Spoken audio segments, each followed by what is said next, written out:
tidy up my desk a little bit and give people a few minutes to pop in. We'll probably begin in about 5 minutes.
For people who just popped in, I explained at the beginning, but because this is going to be a VOD, you'd have to rewind to see that. But anyway, I'm not really going to start talking about stuff until about 6:45-ish.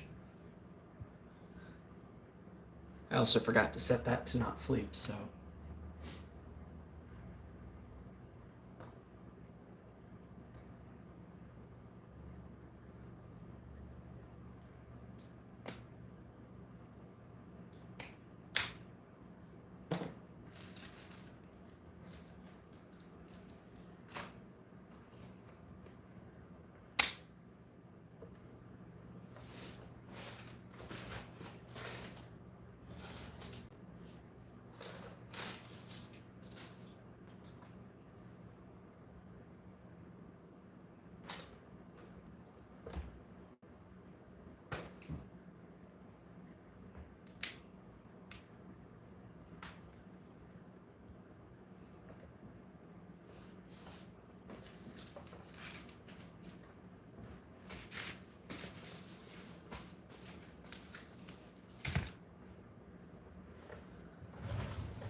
HDMI cables running everywhere.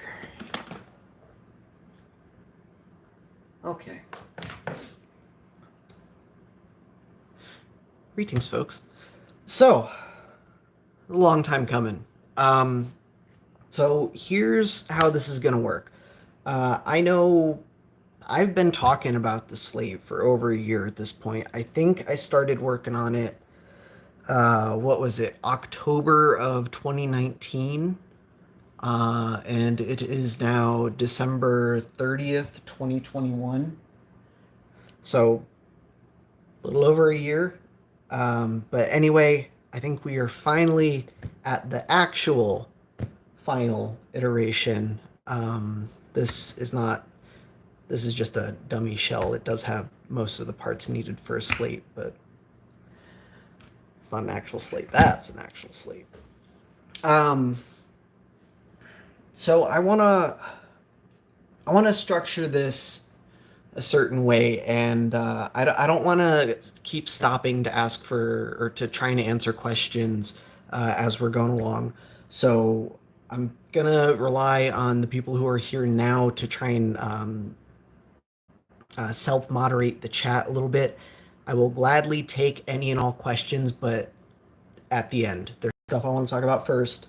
I will try and keep up with chat, but if you ask a question now and I don't get to them for another 20 minutes, chances are pretty darn good I will forget it. So don't take it personally, but we'll get there, I promise. So yeah, like I said, it's been over a year in progress. I originally set out to work on this project because I don't know, I wanted one. The entire goal behind this was that I thought it was within my abilities to make a. Well, thank you for that, Natalie. Uh, I thought it was within my abilities to make a cool SP mod, something that no one had ever really made before. Um, and an opportunity came up, so I took it. I thought it would be neat. I worked on this for me. The end goal was this model right here. And if you guys have been paying attention to my numerous Slate posts, or even some of my videos, you've probably seen this in my videos for about a year. Yeah, it's been largely done since then. I have gone over this in other videos, but I did essentially scrap this thing and start all the way over from scratch because there were numerous problems that were just way too much of a hassle to fix. When I set out when I set out to make the slate, this was basically my first CAD project, so I didn't know what I was doing really. You can ask Mr. Retro CNC himself, and he can rattle off a list of examples offhand, all the times I've messed up the CAD. Um, and if he's not here to answer that, I have a box full of examples where I messed up the CAD. And he's been absolutely instrumental in getting this far, and I, I wouldn't be here without him. So he's, as far as I'm concerned, he's as much responsible for this thing as I am. Even though I'm the one who made the CAD, he's been helping me for over a year trying to get this thing dialed in. So why did it take me about a year to go from this to this? This was done in January of 2020, if I recall correctly. It is what it is. uh, there were quite a few little problems, little fit and finish things that I just wasn't happy with about this one. If we take a look at a later model, this is a completely separate model compared to this one. And I don't just mean the little grooves and the buttons. I literally made a brand new shell from scratch because I couldn't fix the problems with this one. It was just bad practice upon bad practice. I had to start over. That's part of the reason why it took so long. But let's take a look at the sides here. So this is, like I said, this is the very first iteration of the shell. If you look around the side, you can see there's this gap between the actual front shell and the sides all around. You will notice that the bottom shell does fit perfectly where it is supposed to be, and you know, it's not that the gap is because of some interference. That the Slate faceplate just isn't long enough. I ended up redesigning it from scratch. I made it a little bit bigger. Yeah, it's a couple millimeters thicker, but trust me, I made good use of the space. It worked out in the end. I forgot I had the touch sensor in this one, so that'll answer a later question. Anyway, long story short, to fix this panel gap and to fix a few other issues with the CAD, I ended up just completely redoing this thing. It was a long process. I learned lots of things along the way, and if I do any projects like this in the future, I think they'll go a lot quicker, just because of all the things that I've learned with this iteration. Anyway, fast forward to 3 months ago, September-ish. This was the final revision. We were done with this. I published a video, something along the lines of what goes into my Slate, where I built this model. This was a sample, a one-off sample made by the wonderful Retro CNC. It's great, man. I love this thing. This is brass. It was intended to be like a special custom, hey, we've done it. We've gone gold. This is the final model. And then I redid the model again. But it's not quite what you think. So this and the final model, the exterior should be basically identical. Like if you were to look at one of these with the screen switched off, you shouldn't be able to tell them apart between the original final model and then the final V2 model. I was very happy with the fit and finish. If you look at all the panel gaps, it's all nice and tight. Everything's all real clean. It came out astoundingly well. Very pleased with this one. But then it came up and we decided, hey, let's make it fit laminated screens. And so I threw this out and redesigned it again. Came up with this. At least this V3 model, I based off this one. I didn't have to throw anything out because I actually did it properly that second time around. And we got this. And so there are quite a few differences with the install itself, but like I said, externally it's about the same. If we look at, I'm just going to grab an older one. The shell with the lens off. You can see there are a few differences, like the actual area for the lens to adhere to is much smaller, so you need to make sure that you use the proper adhesive to hold the screen down. I haven't been doing that for my sample, like my test builds, because I've been using the same 3 Game Boy Advance SPs to build these things, and these are 2 of them. But this allows us to put the LCD right up against the lens and give us a nice clean laminated look. I think this is one of the duds that I made. We'll have to plug it in later and take a look. But as you can see with it off, you can hardly tell where the lens ends and the LCD begins. If I hold it up to the light, you can see that bezel along the edge. And yeah, I mean, it is what it is. But I think it ended up coming out really clean. And I don't actually have one built right now to show off, so that's what we'll do. Unfortunately, because I am a master at planning, this is what I have. A warped 3D print, but I also have another 3D print. I believe these are the same model. I don't recall. One is SLS resin, the other is SLA nylon. No, vice versa. This one's the nylon one. I forget which is which. SLA, SLS. I'm getting confused, but it should be the same model, but this one's not warped, so this is the one we're going to go with. Get the rest of the parts. Also redesigned the back plate because once we laminated the LCD, it gave us a little bit more room internally. So I beefed it up, added some supports, super sturdy, and now when it's assembled, we no longer have an itty bitty little panel gap between the shoulder button and the internals of the shell. That takes care of that. It's nice. It came up. What else I got before we dive into this thing? I don't know. I think that's it. I got a bunch of spare parts that we'll have to get into later. Let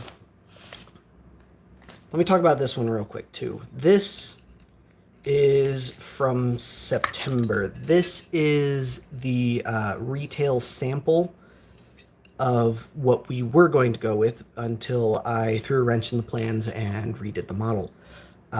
So this should be representative of the finish that the like if you were to pre-order one right now, it should come with this finish. I mean, obviously color would be different unless you ordered red, but I am extremely pleased with the machining that went into this. This is, to my knowledge, the only slate that currently exists that was not machined by Retro CNC. Only aluminum slate. I mean, he didn't machine this either, but that's plastic. Well, that's also not true. There is a twin of this one.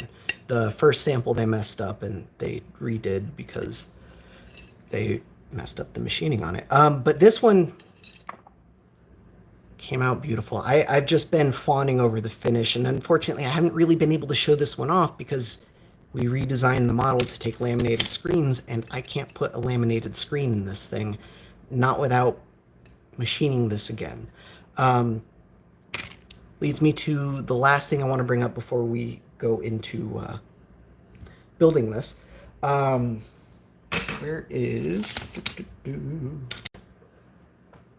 Oh, I don't have one handy. Of course not. Why would I have one handy? Why would I plan ahead? Oh, wait, I do have one handy. I just didn't set it aside. Right. So here's an older one that my cat has been drooling on. I was using this one for test fits. I don't remember what specifically is going on with this one. But I know based off of the brackets that are in it, this is a particularly older model. But because we changed it so that instead of putting the screen in from the back, the screen now goes in from the front, we got rid of the 3D printed brackets. So on the old model, you had these little brackets that you had to insert. They helped hold things together. It increased the stiffness. It made everything feel better. But with the new model, it's just integrated into the shell. It's fewer parts, more reliable, more sturdy, more better. I'm really pleased with how it ended up coming out. It's just so clean. Anyway, I think it came out really well. We do still have one 3D printed part, and that is the LED light pipe, which is literally just for cosmetics. You don't need it, but then you have gaping holes if you don't include it. And if you order one of these shells through Retro Game Repair Shop, it will include this LED light pipe. I doubt it's pre-installed, but it's easy enough to just drop in. Right. Let's get on with the build. So, unfortunately, this is going to be our donor for the night. I say unfortunately because it's a beautiful build, but it's got to come apart because I got to get some work done on it. Yeah, no, let's just dive in. Actually, I'm not going to use that. Oh, I did actually use all the correct screws on that. That's a first. I bought new screwdrivers I want to try out.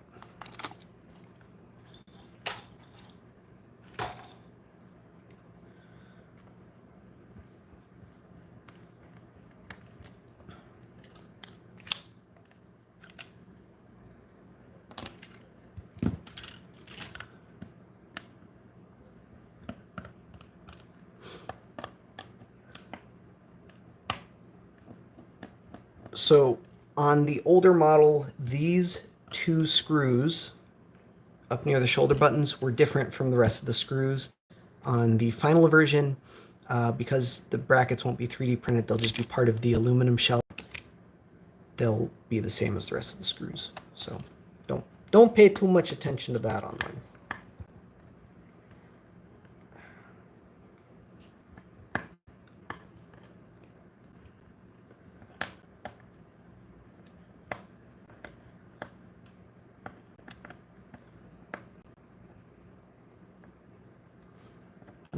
Is that it? The one problem with these screws is they're slightly oversized compared to the OEM screws, so they get stuck in the plastic bottoms. But once it's out, it'll stay there, but gotta come out. Okay. So the Slate itself is designed to interface with an OEM bottom shell. You do not have to modify the bottom shell, but you don't have to modify it, but there are some modifications that I recommend.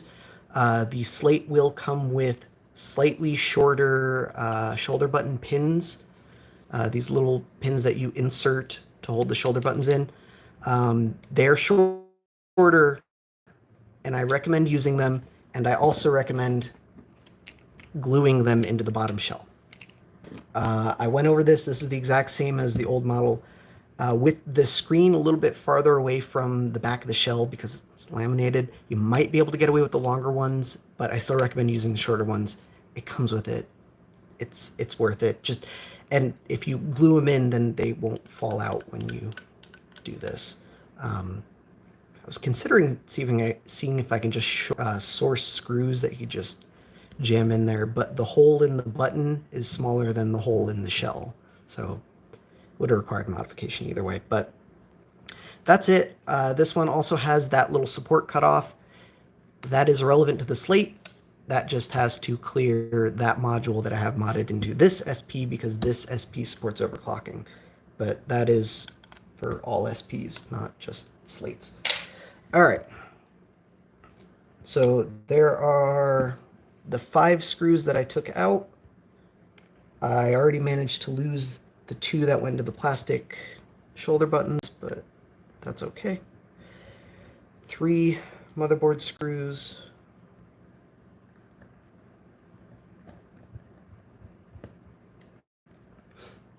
And I am keeping these separate because this particular model, I tapped by hand, and I didn't use a bottoming tap, so I have to use shorter screws. That's it. That's not a thing with the final one. Just with mine. What time is it for me? My friend, it is 7:04 p.m.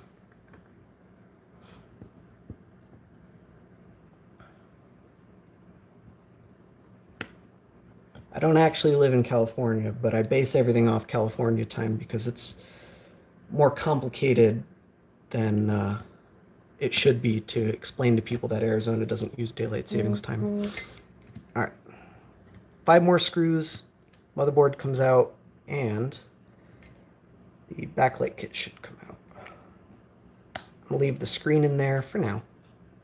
But I'm gonna go ahead and pull the backlight kit out, drop that bracket back in. And so here you can see, God, this thing's so heavy. Here you can see the biggest difference between the 2 models here. Again, the brackets. On the inside, most everything is about the same. I cleaned up some of the edges up here, but doesn't matter too much. That's pretty much it, guys. We're halfway done. I'm gonna pull out the buttons. Pull out the speaker.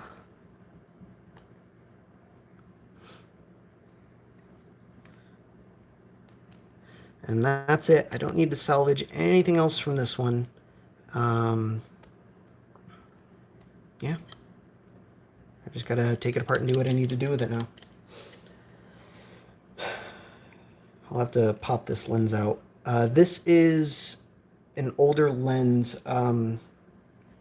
Someone will have to correct me if I'm wrong, someone being RGRS or Mr. Retro CNC. This older lens, oopsie doodle, uses white text, but the final lens should have a little bit of a rainbow effect, holographic. I think it looks way cooler. Drop that in before I lose it. All right, so we will set this aside.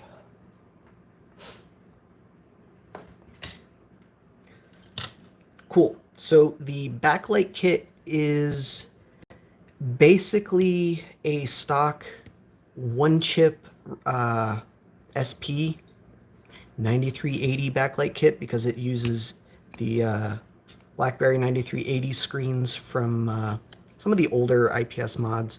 Some newer IPS mods are coming with different screens, custom screens, etc. I really like this screen. It is my favorite of the backlight mods.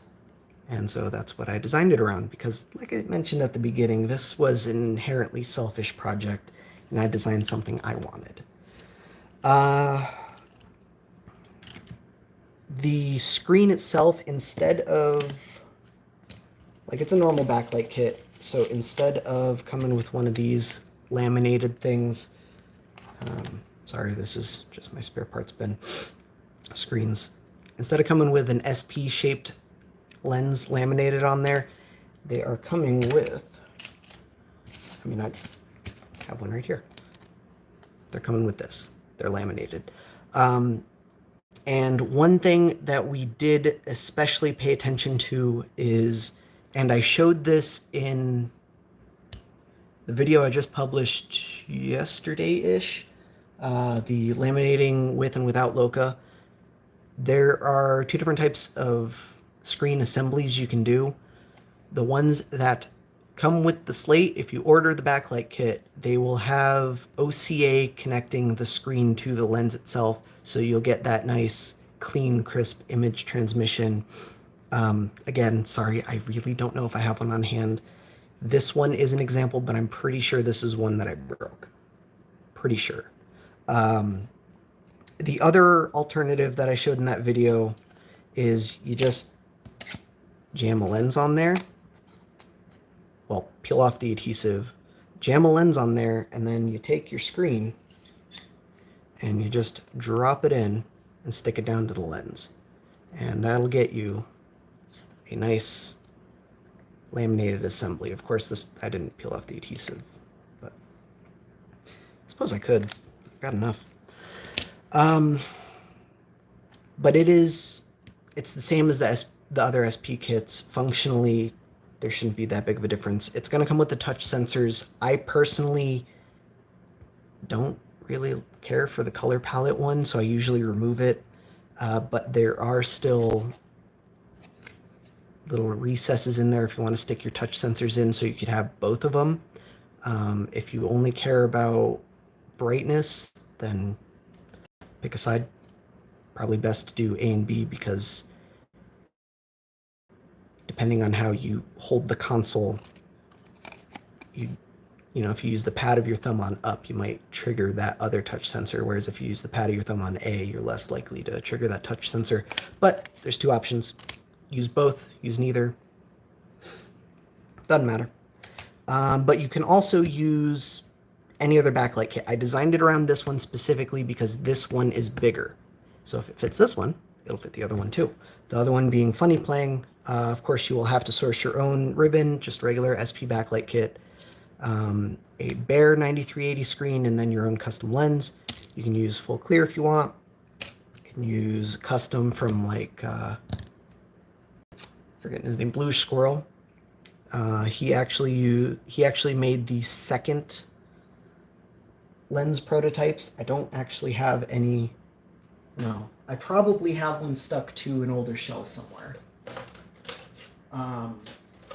It came out all right, but it's not my favorite. There are also these things.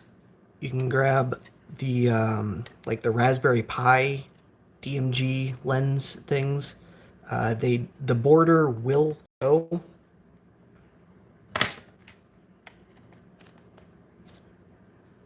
Not as much as you'd think, but the border will show on the edge of the screen because the border is a little bit small, but it'll work if you want them. Otherwise, this is your choice. If you're ordering a laminated assembly, Retro Game Repair Shop, to my knowledge, at this time, is only offering one SKU. So if you want a laminated lens, you're stuck with this logo. Love it or hate it. And I really like So it is what it is. But if you want to do your own custom thing, that's why I stuck with the DMG glass blanks. So you can get your own custom lenses pretty easily. Relatively easily. All right. So if you order the shell, you will get LED light pipe, the back housing, I set it down, the front housing, and a little baggie with some screws and the hinge pins. The samples I've been packing with Retro CNC stickers because Retro CNC made them and his stickers are awesome. And the lens, but the lens comes with the backlight kit. The lens no longer comes with the shell because the lens is laminated. If you order the backlight kit, you get one of these backlight kits, but with the touch sensor still attached. And then, oh my God, I did it again. There it is. The display assembly. Let's check this thing out. Let's see if it works.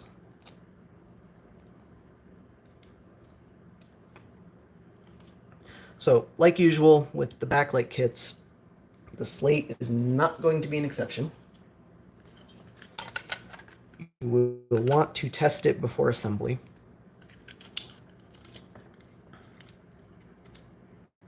Oh yeah, that's the one I totally messed up. That's what I thought. So this was me learning how to laminate screens.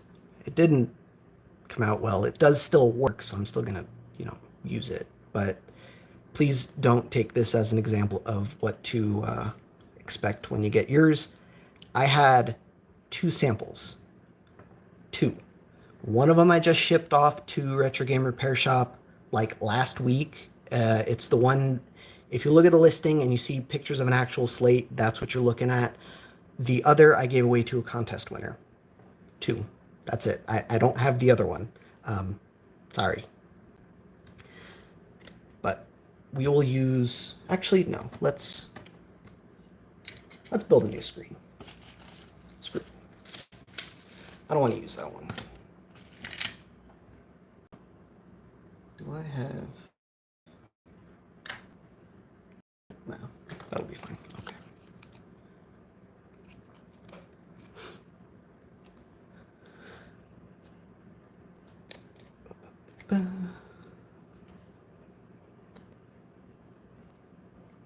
So if you were to get a custom lens,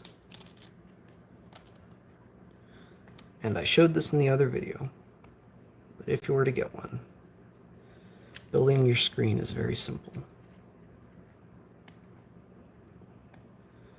Gotta remove the adhesive, which is easier said than done. And by adhesive, I mean the paper. I saw a few questions. I already forgot them. Please save questions for the end. I promise I will answer every question that I'm able to. All right, peel these off. Jam that in there.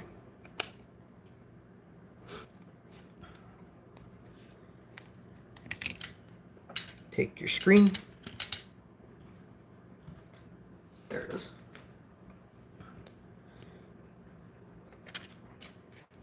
Again, bare 9380. Connector goes in the bottom right corner.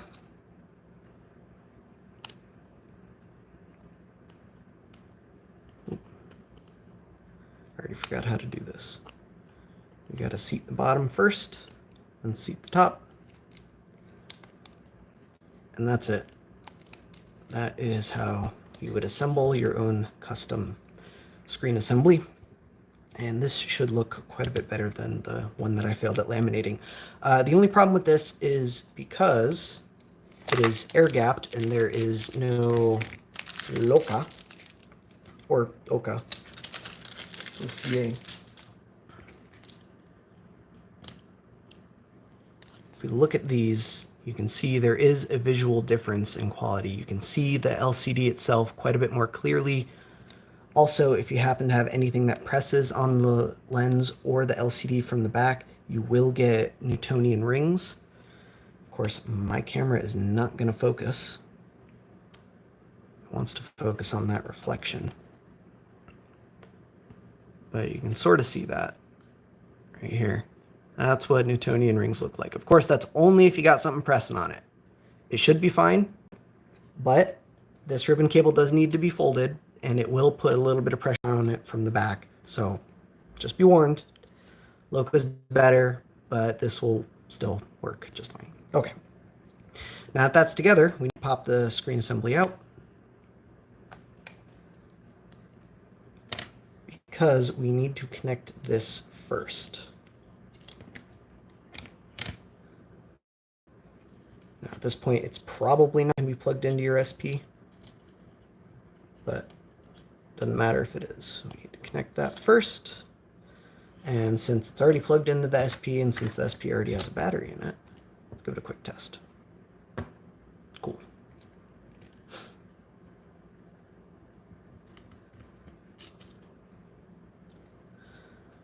So we got to jam that in with the whole backlight kit already attached.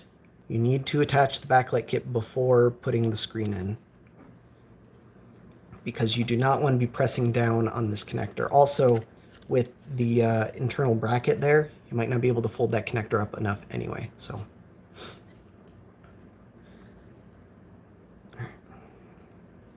and you will have to forgive me if this screen pops out of this shell. This thing has kind of like a weird chalky texture that the adhesive just does not stick to. I've been meaning to paint it. Life got in the way. Also, the weather's kind of nasty out. I can't paint it if I wanted to. All right. Screen is the hardest part. We will jam this together. I recommend reusing your speaker cloth. You don't have to, of course, but still recommend it. You can use OEM buttons, aftermarket buttons. You can use Retro CNC's machined buttons. Those coming back. My personal preference, this is nothing against Retro CNC. My personal preference is I like to use plastic buttons in metal shells, or metal buttons in plastic shells. I only have one set of his SP buttons, and two sets actually, but they're both in SPs, so I can't show them off. I'm sorry, bud. I would. Trust me, because this is a plastic shell. But they will work.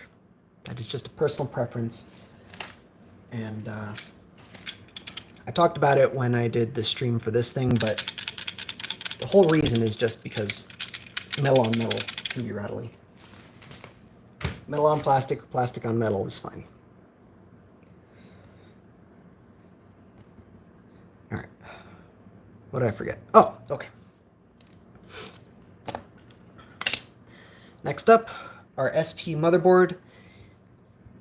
It is not strictly necessary anymore because the laminated assembly gives us just a little bit of extra room that you don't necessarily need. But I still highly recommend trimming all 4 of these pins on this shoulder button. That is the one that goes over the LCD connector. If you do not trim these pins and you screw your thing together, the tolerances could be just tight enough that you will destroy your screen. And if you bought a $60 backlight kit for this thing, you have a problem. Now, I already forgot this stuff. What's printed in the bottom left inside of the shell? My friend, that is the mark of a prototype. The final shells won't have it, sad to say, but I mean, this is an old one. You get the idea. It is unfortunate. It is a beautiful, beautiful piece of art. All right. Plug the screen in.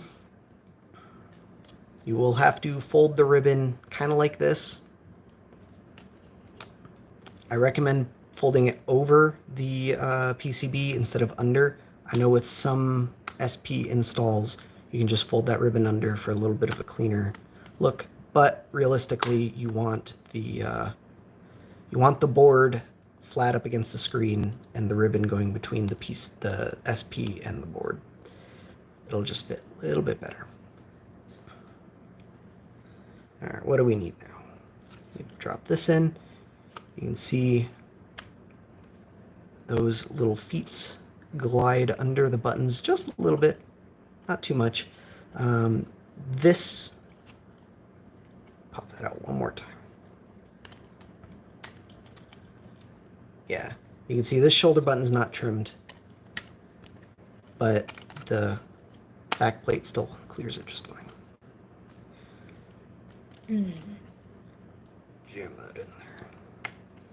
The 3D print is a little flexible, unfortunately. A little bit warped. Such is life. Okay. So I am going to screw down the back plate. Again, all of the screws that the Slate should come with. Bam, like that. They're all going to be the same. So don't pay attention. Just throw them in. Don't reuse your screws. These are machine threaded. They will be M2 by 4, I believe. Actually, I am going to set these. I'm going to screw these particular ones back into my brass one. Like I said, I needed short screws for that. But we do not need short screws for the final one. Prototypes, am I right?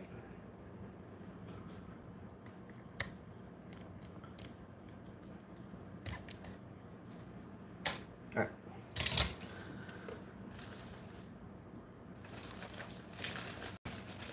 Oh shoot, that's not us screws. There it is.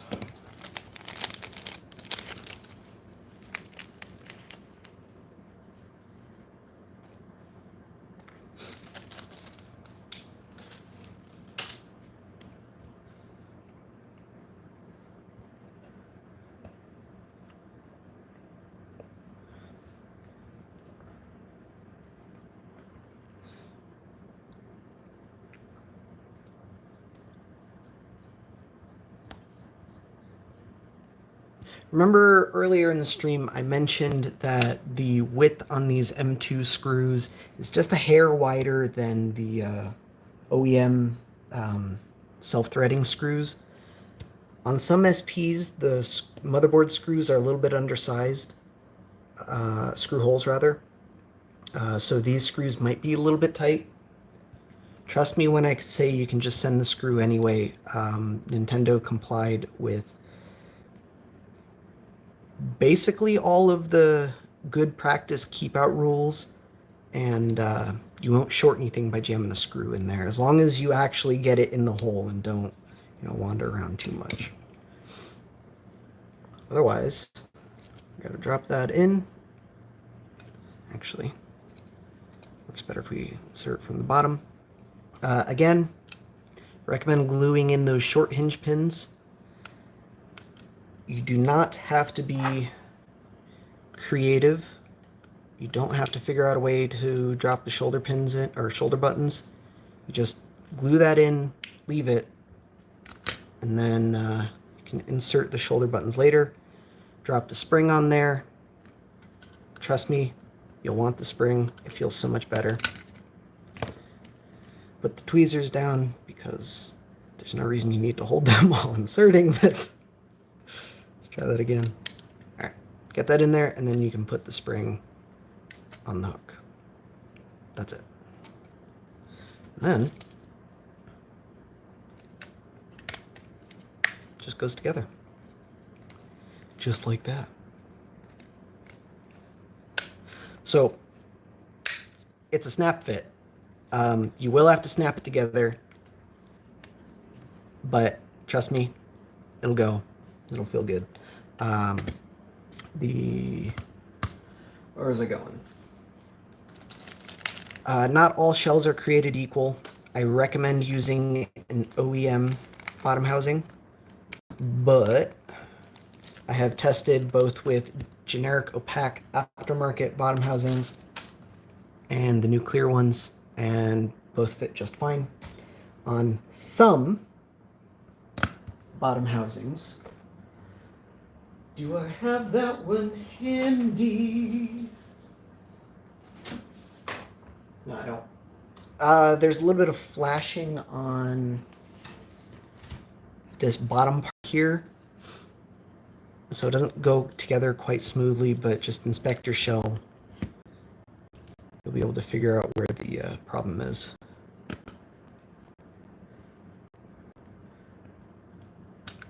And then just 5 more screws. Guys, trust me, I'll get to questions at the end. I don't want to keep stopping. Because there's some questions that I will cover just going over this process.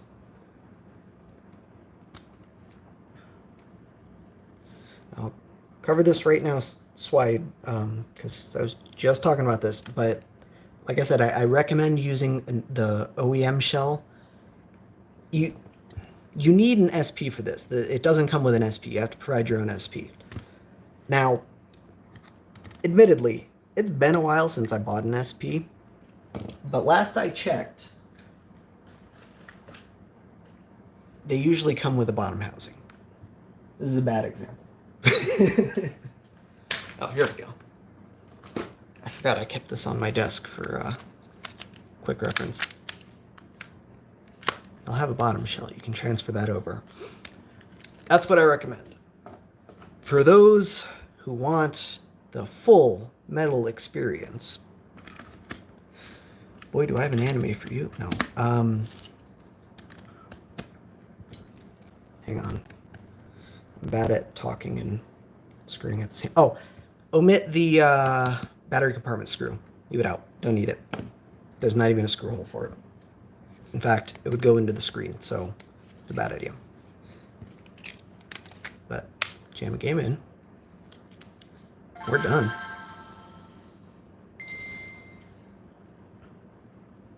We're, what, 48 minutes into the stream.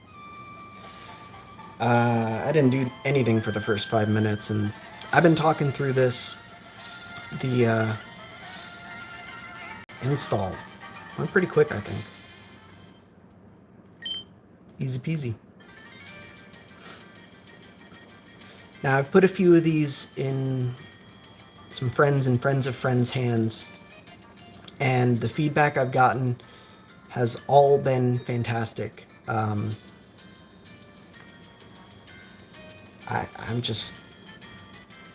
really pleased with it. One thing to note, the fit on the 3D print isn't the greatest. There's a little bit of a gap at the left side of the screen. I can probably move that over. Yeah. That's just the 3D print. The final ones have tighter tolerances. I left it intentionally loose on this one. But yeah, good to go. All right, so Jesus Christ, dude. Thanks, cheeseburger. All right. I don't think that's how pre-orders work, but thank you. Totally distracted. Where was I going? Oh yeah. Let's talk about the hole in the back. You can leave that empty if you want. But it is sized to drop in the little Nintendo emblem that's on your SP. You can salvage that. If you're buying a new shell with this to use, it'll be separate. Where are my bits? Is it in there? I feel like I would have put them in here, but I didn't. Oh no.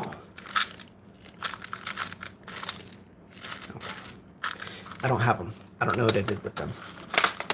For a while, I was working on getting custom emblems, and I said I'd release a tutorial on this, but ultimately, I opted to not do this because I was very displeased with their long-term performance. You can see it's peeling up. I don't think that worked out very well. Yeah, you can stick it down, but I wasn't happy with how these came out. They looked good. They worked well, but once you stuck them in there, you know, they didn't exactly sit well. But it is sized to take the OEM emblems, and then the aftermarket, the generic aftermarket emblems are the same. I talked to RGRS about getting custom emblems made, and that was a solid maybe. I am fairly confident they won't be ready in time for the Slate, so don't expect them to come with a custom emblem, but you can salvage one from your SP. Good. What else? Let's talk about the back, I guess.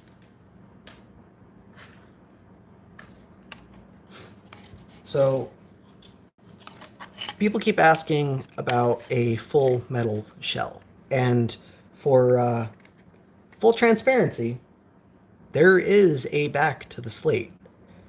I personally like this better. Metal front, clear plastic back. I think that is ideal in terms of aesthetic. But I get that not everyone likes that. I will work on a metal back. This model is not done. I have deprioritized it for my own mental health, and because, quite frankly, it's just not that big of a priority to me. It does work. It's 90% there, but remember earlier in the stream when I said I made this and then threw out the model and scrapped it? Well, this back is designed to fit this model, not this one. So it does need some tweaking before it's ready for full time, but it's so close, man. Snap fit, of course. The biggest problem is, of course, that doesn't fit because I redesigned the shell and didn't account for the bottom. Now this is going to turn out like crap in aluminum, so I'm going to try and figure out a way to rework this, but I don't know. We'll play that one by ear. But oops, screen's not supposed to come out. And of course I just got my fingerprints all over it. Wouldn't be a Mako video if I didn't get my fingerprints all over the front of an LCD, right? But yeah, it does fit. It's fine. It's almost there. It's 90% there. If these come out, if we get them made in aluminum, they will be sold separately. I can't guarantee this because I don't know how things are going to play out. We're gonna let pre-orders go for the first batch of the Slate, see what the demand is, gauge the demand, and then try and go from there. And if it's just not feasible, then sorry guys, we won't do it. But it's not done yet, so it's, I guess, sort of irrelevant. But I did do some neat things with this that I would like to show off, but I don't think I have all the parts handy. Notably, the shoulder buttons, you don't need to glue in any pins because there are already pins in there. You just jam that in, but I didn't size the pins correctly. So that's easier said than done. They're a hair too big. Tolerances, am I right? But you just jam it in there, same assembly, and then you wrap the hinge or the spring around that post, and it should work. Oh, what's up, Shank? I didn't see you there. Well, hello there. See you, nerd. Thanks, bud. Thanks for checking in. Miss you. All right.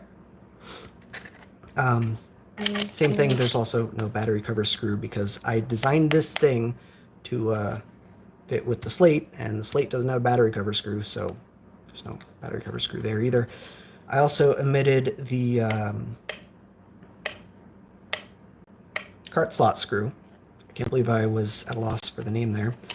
And I figured, why are we going to have that stupid square nut when we can just tap the shell directly? It works. I mean, it's good. It's Like you can see, I have a model in hand. It's basically done. It just needs a few more tweaks. But you can see I literally had to Dremel this thing out to fit. So it needs a few more tweaks, but it's close. I don't want to install this because, like I said, the shoulder buttons don't work, and I rather like having working shoulder buttons. Also, the cart slot doesn't really work. Everything else is pretty good though.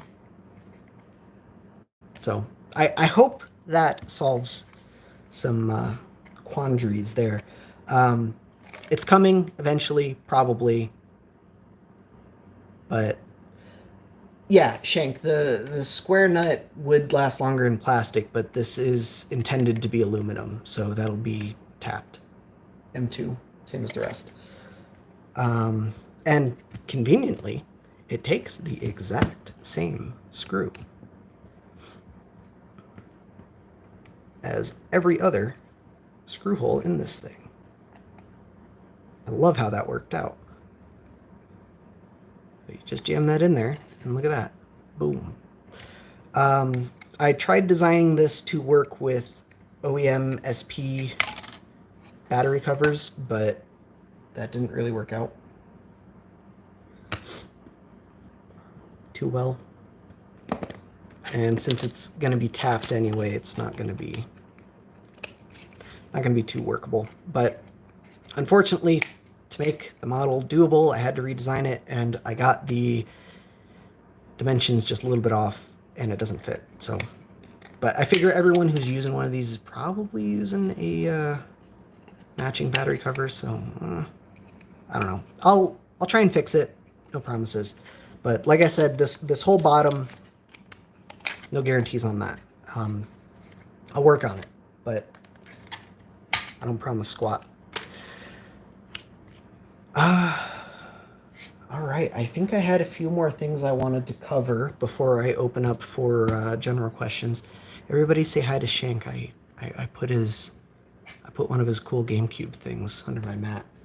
Yeah.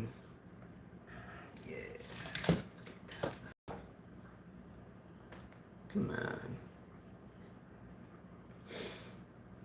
First thing, hang on, let me pull up the picture. I'll get there. Bear with me.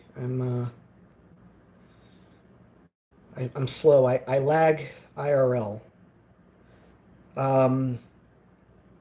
It's kind of annoying, and I apologize for this because it is 100% my fault.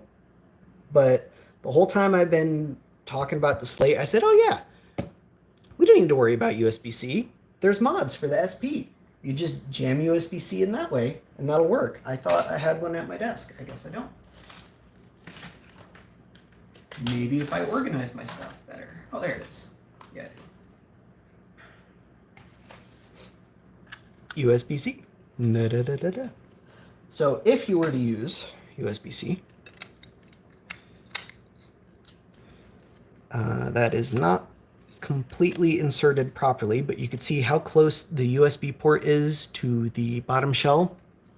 It doesn't work, guys. I'm sorry. I thought it did.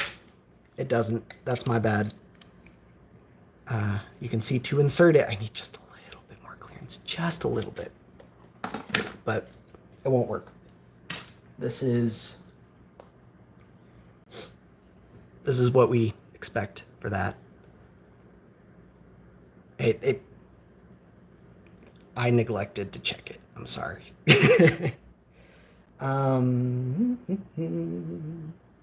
There are, however, there we go. This mod would work though. That'll put it just far enough away. I haven't done a video on this because initially I never cared. It looked more complicated for the same end result, but for something like that Slate, if you want USB-C, this is what you got to do. There is not a link in the description, but if you go to the Game Boy wiki, which is gameboy.github.io, I'm sure one of my friendly friends would love to link it for me because they're wonderful. if you go to the Game Boy Wiki, go to the SP page, go to the mods page, there's a USB-C section that is maintained by someone else, I think. It links to their GitHub. You'll find this one there. There's also another one coming out that should work functionally about the same. I don't think it reuses that the shielding for the salvaged port, but thanks, Isaac. But functionally, it should work with the Slate 2 because it's so close. You just need like another millimeter. You'll have to excuse me. I got to scroll through these pictures off screen because I don't want to accidentally show my dick pics. I mean, other stuff. I'm kidding. There's no dick pics in here that you know of. Ah, shoot. There was one more thing. What was it?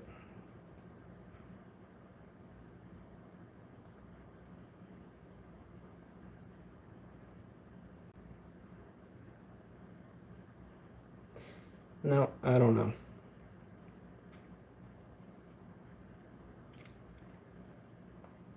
All right, so I'm going to circle around. I'm going to answer a question that I know is going to come up because I've been reading my Instagram. Someone asked what my favorite build is because they're aware that I have seeded quite a few sample slates out there. Well, I shouldn't say I have because it wasn't all me. It was also RGRS and Retro CNC. They, like I said, they've been fundamental. They send out a few slates. I send out a few slates. It is what it is. But I'm really fond of this build. I think it came out real nice. And of course, I'm showing off something that won't be available. So let's discuss that. So if you've seen pictures of the Slate, or if you've seen my, let's set that aside, don't want to ruin it. Or if you've seen my goodie bag, you've seen quite a few models, notably the clear acrylic ones. So we really wanted to get these clear acrylic ones out there. Really wanted to get these sold because I know a lot of people, you know, they look at the clear and they go, "Oh, that's hot. I want that." Especially if you can get your hands on one that's polished, or if you polish one yourself, it comes out really good. The problem, however, is that acrylic is an insanely brittle material, and just from machining alone, a lot of them have cracked. Once you get it assembled, if anything doesn't fit properly, you handle it just the wrong way, it won't shatter. Like this one, for example, you see that big old crack down there. There's also this one, I believe has a broken off screw post. Yep, there it is. These are way old models, but the same stuff applies. You can also see there's just a straight hole in the top. I never noticed that. It looks good, but realistically, the cost to make these is higher than the aluminum when you include the support time. So, yeah, I'm sorry, guys. I really wanted it to work, and I feel bad that we couldn't get it to work.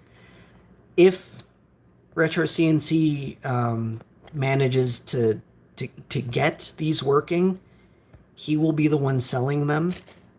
I don't know if he has a few on hand that he can part with. If so, they will be listed on his website. If not, they won't be listed at all. But there's all sorts of customs that he's been working on that, you know, they're just one-offs for fun. And I'm sorry, at the moment, the plan is machined aluminum only. That's it. If you want one, machined aluminum. When I originally announced... Ooh, that's what I was looking for. Sorry. I forgot I had some of these. The hell? Oh, I forgot. I put those in here. I've been looking for these. Okay. There's even a pure wood one. I think the wood acrylic ones came out phenomenal. I'm going to set these aside because I don't want them to get damaged while I'm rooting around in here. Okay. I think that's it. This is one of the very first ones. This is even earlier. Look at that. We've come a long way, boyos.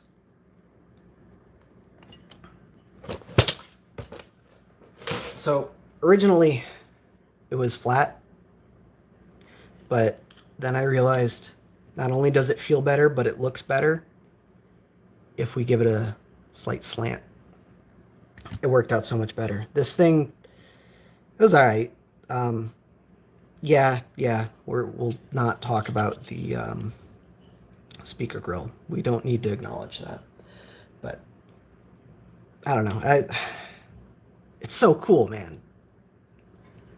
This is what the Slate looked like in October of 2019, and then this is what the Slate looked like in December of 2019.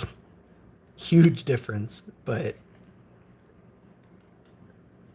yeah, I don't think Gib has forgiven me yet for making it so much more complicated to machine, and I don't blame him.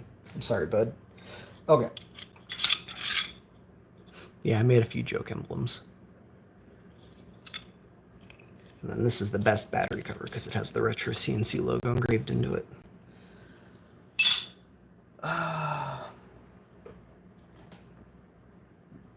What the hell did I do with back? I mean, like you guys would know, you can't see the rest of my horribly messy desk. Huh.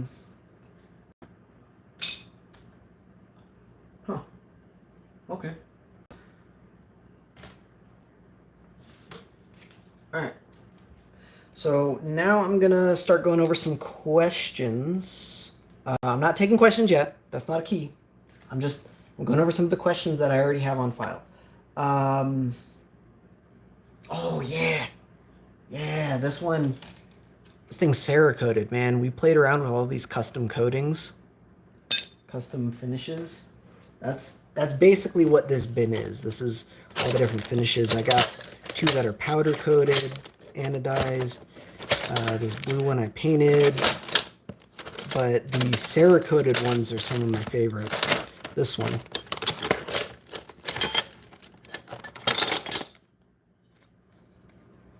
The finish on this thing it came out so nice. I think this one was supposed to be like a bright red, but it came out kind of orangey. I don't know what happened there, but just because it was supposed to be bright red doesn't mean it looks bad. I think it looks phenomenal.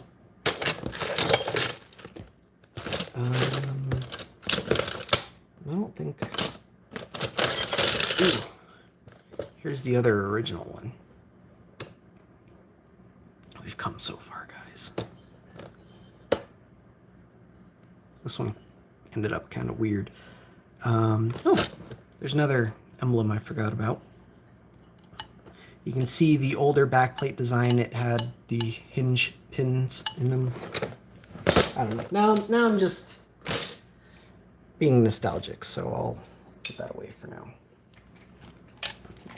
There's the backplate. Yeah, that's good. Screw that thing. Okay. Shoot.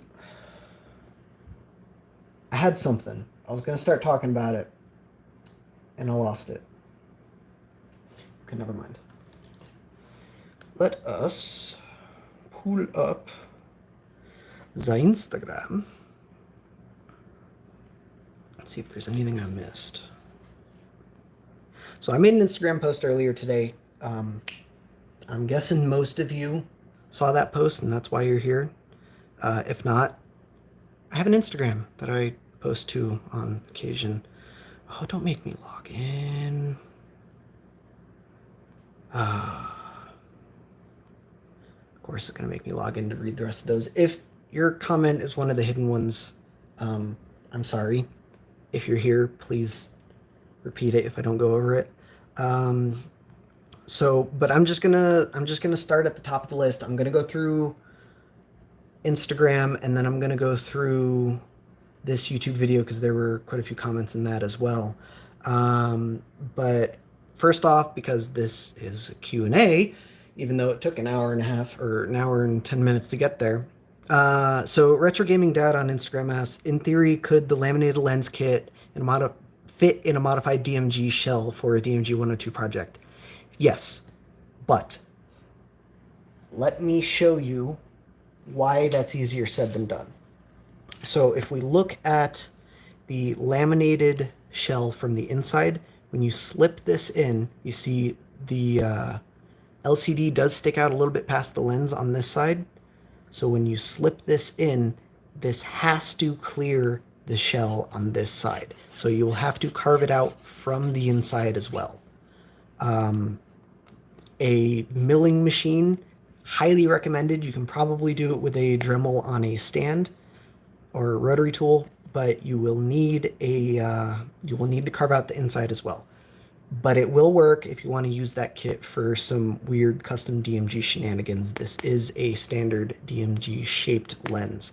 Oh, I didn't actually cover this, and it is relevant, so let me mention it now. The Slate, the lenses that come with the Slate, totally forgot to go over this. I'm sorry, guys. They are still custom glass.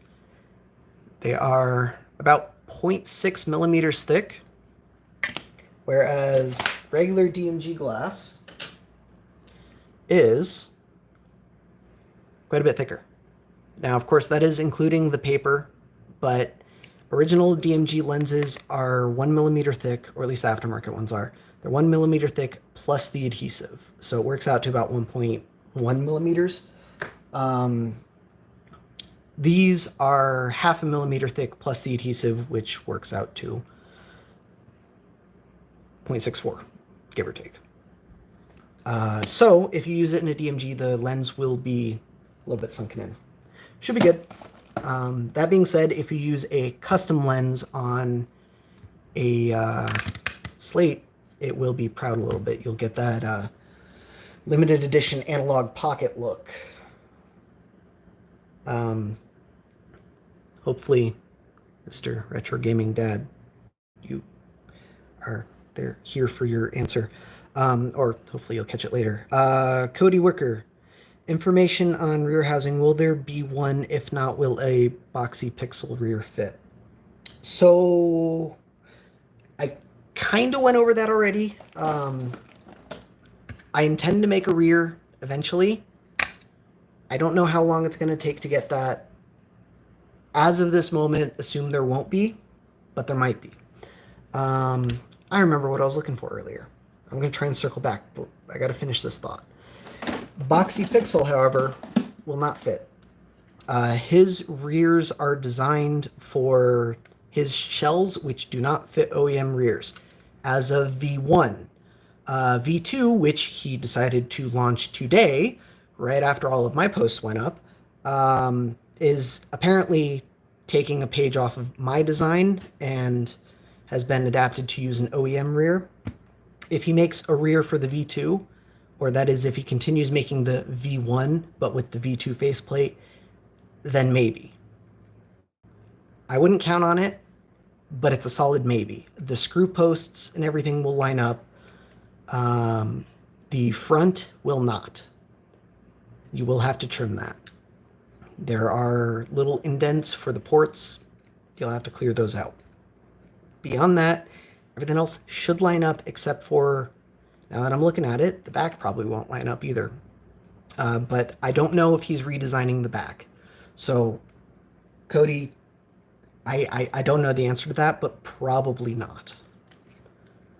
We're gonna go with a solid probably not. I'm just going to leave that because I'm sure it'll come up again. Neo, I already talked to. Takezore Toro? I am not Jesus. I'm sorry. Will there be rear housing? Yeah, there we go. Yeah. RJ LaRussa. Eventually, I would like to, but it's not likely at the moment, and it's definitely not coming with the rest of the slate. Gameboy.cam asks, question I'll always have is, can it fit a Game Boy camera? That is also a yes, but technically no. Because this is based on a stock SP, it'll jam in the bottom just fine, but it'll be upside down. It'll technically fit. Do I have one handy? Let's find out.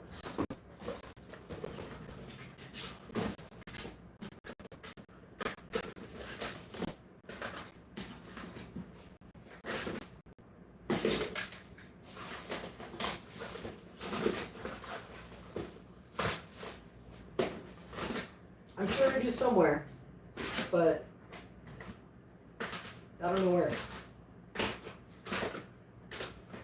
One thing to keep in mind, if it's designed to work with in SP, it should still work with the Slate. Stuff like the e-reader does jam in. The port does clear the top of the Slate. It's not like it's not an interference fit.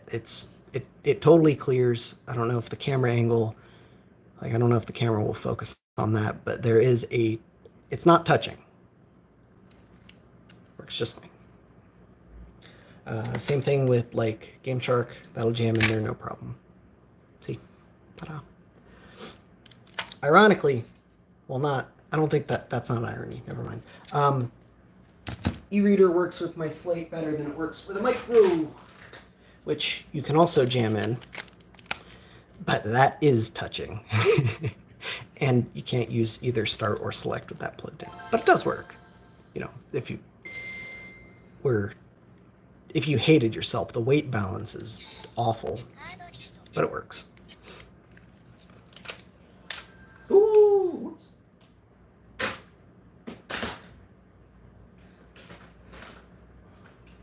Shaib, I know this is extremely important to you. The Game Boy MP3 player works fine, but that only ever cleared on the back. Doesn't work on stuff like that. It is what it is. Anyway. Oh, I didn't even know you were here. I just assumed. What's up, Shaib?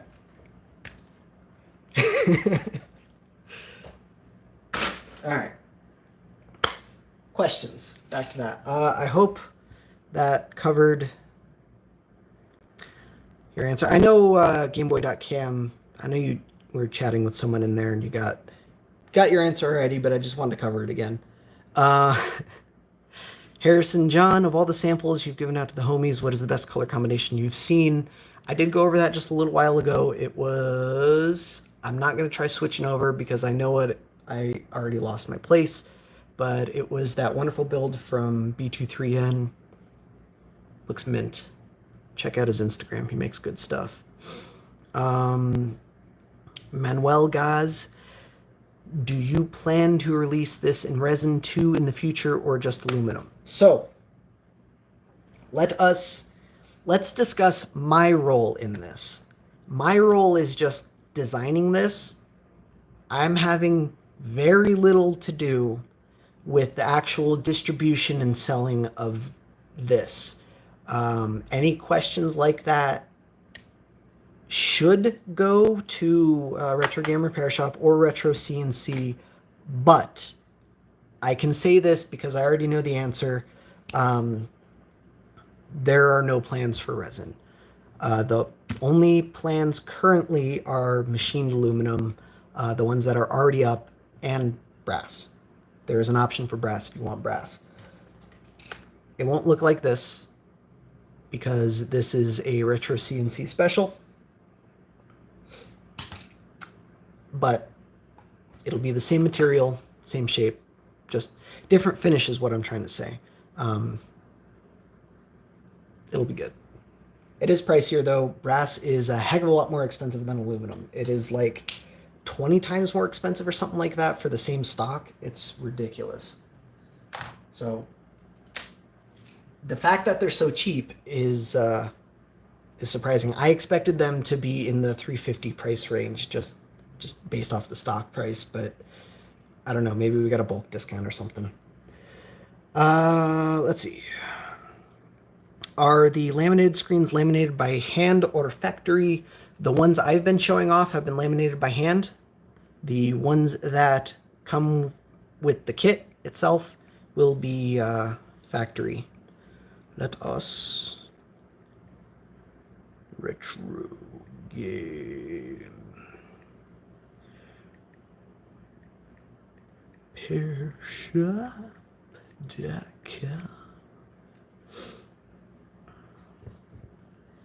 If we check out the site, right up on the top, we got Slate right there. You can see another wonderful render from B23N showing all of the color options. I don't have physical examples, so I can't show them off. But if you order this kit, right there, it is a pre-order, mind. If you order this, it won't ship for, I think the ETA is Q2 of next year, which is next year starts in 2 days, so it's not that far away, but it is what it is. If you order that kit, these are laminated. Actually, I don't even know if they're laminated by hand. I'm not laminating them. We're ordering them. I don't know how they're laminating them. I don't know if they just have a bunch of people lined up working minimum wage, pressing screens down, or if they're making jigs or whatever. Let's call them machine laminated. I'm sorry, I can't give a more specific answer to that because I just don't know their process. But they are being laminated. They are using OCA, so you'll have that nice visual clarity instead of air gaps like their other kits. Believe me, I was insistent. And I did get a sample from them, and it looked good, but it's in this slate that got sent off for pictures that didn't even end up getting on the listing. It is what it is. But I'll get it back eventually. We can talk more about it then. I think that covers the questions on my Instagram. I'm not signed in on my iPad. I don't plan on signing in, so if there's any extra questions, I'm sorry. Please repeat them in chat after I go through that video, because it won't let me expand that without signing in, and that's just too difficult. Yeah, I shouldn't have expanded that. Okay. Cool. Why does it look like that? Nintendo collector, I have no idea what you mean. Please elaborate. All right. Let us look at this thing. So in light of all the laminated... Whoopsie doodle. Okay. We want the comments. Are there any replies? Nah. Okay. So, Cheerio boy, thanks for showing these options. I'll be team air gap. Wondering if there's another method to protect the LCD than Captain. Clear packing tape. Could be cool to logo. Clear blank lens. I think that would be pretty neat. I don't know. I am very new to laminating LCDs. I used Captain because it's what I had on hand. It's nice and sticky. It's nice and smooth. And I knew that if this thing was exposed to heat, which when Loca is curing, it can get a little bit warm. Especially if it's under hot infrared LEDs. They get a little warm. I figured Captain would be a little bit safer to use in that instance because I didn't want the adhesive to release and then liquid to leak in.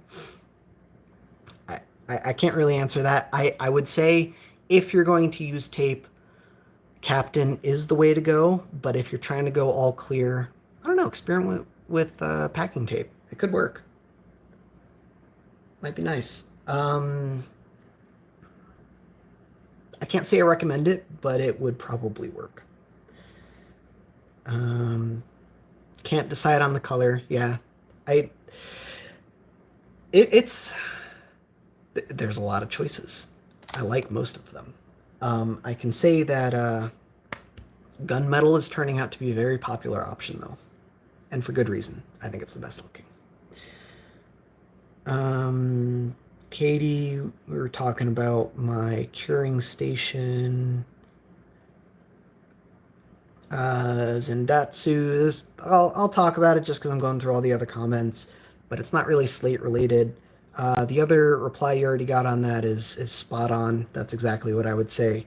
If you got an AGS 101 and you want to mod it, just flip it, buy a Junker AGS 001 and mod that instead. AGS 101s are still more valuable than 001s, so you can sell it and then use the extra money to pay for a backlight kit. But, I guess that's sort of irrelevant for something like this. If you wanted to put an AGS 101 in a Slate, first of all, how dare you? Nah. Yeah, Joseph, sorry, I already replied to your comment, but I won't have a physical sample of every color. That's just not happening. If you go to Retro Game Repair Shop, we go to Slate. I guess we got to be in widescreen mode. There we go. There's a render right up at the top of the page with all the colors. Again, it is just a render. I can't guarantee anything specifically color-wise, especially because my screen might be a different color than yours. But there's all the colors if you want to look at them. I have posted... Let me find it. Hang on. I gotta hide this because I don't want to... Like I said, I got dick pics that I don't want to leak. Here are the samples. I posted this in Discord, but these are the color samples from the factory, except for that purple. That's one we sent to them, because that's the purple we wanted. Oh, and one more. But those are what the colors should be expected to look like. Yes, Gib, that's why I'm scrolling through this off screen. I was only half joking about the dick pics. There's stuff I definitely could get in trouble if I show. I gotta do this. Oh yeah. Okay, next question. Robert Kirkman says, is the laminated screen available for purchase from CNC already, ready to go, or do we need to do the lamination process ourselves? You can pre-order a laminated kit. It will ship with the Slate. Or you can do it yourself if you want. Having seen the laminated kit results, I would recommend buying a laminated kit. If you already have a backlight kit to put in here, it's kind of a tough spot to put you in because you're basically buying another backlight kit, even though all you need is the screen. But that just means you get to mod an extra Game Boy. Any chance of offering no logo laminated screens? I mentioned this earlier in the stream, but the intent for now is to have one SKU. So if you want the kit, this is what you get. Sam, thank you. Are you planning to make another design revision to allow the use of standard pre-laminated SP screens such as the Funny Playing one? Mr. Shrugs, do I have... Can I talk about this? We'll circle back to that. And I think that's it, because I don't really want to talk about that other comment. Why did the text look sketchy to tell people that it was available? I don't know. I don't run Retro Game Repair Shop. I do a lot of collaboration with them, but that's Shopify, dude. Don't ask me. I think that's it.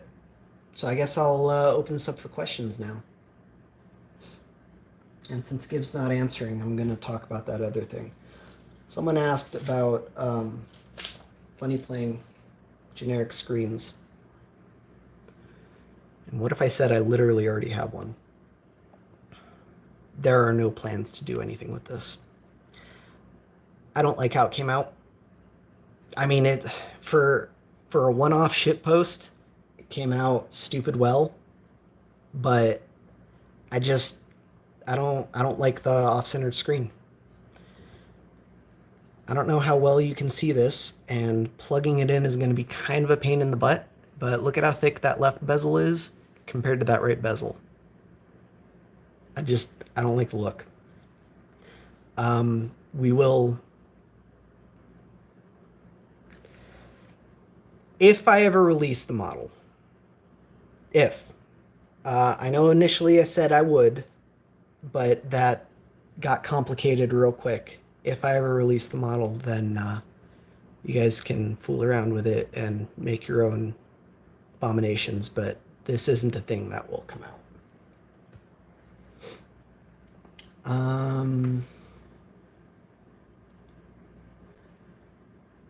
Let me scroll up. I'm not going to scroll up past what's already here.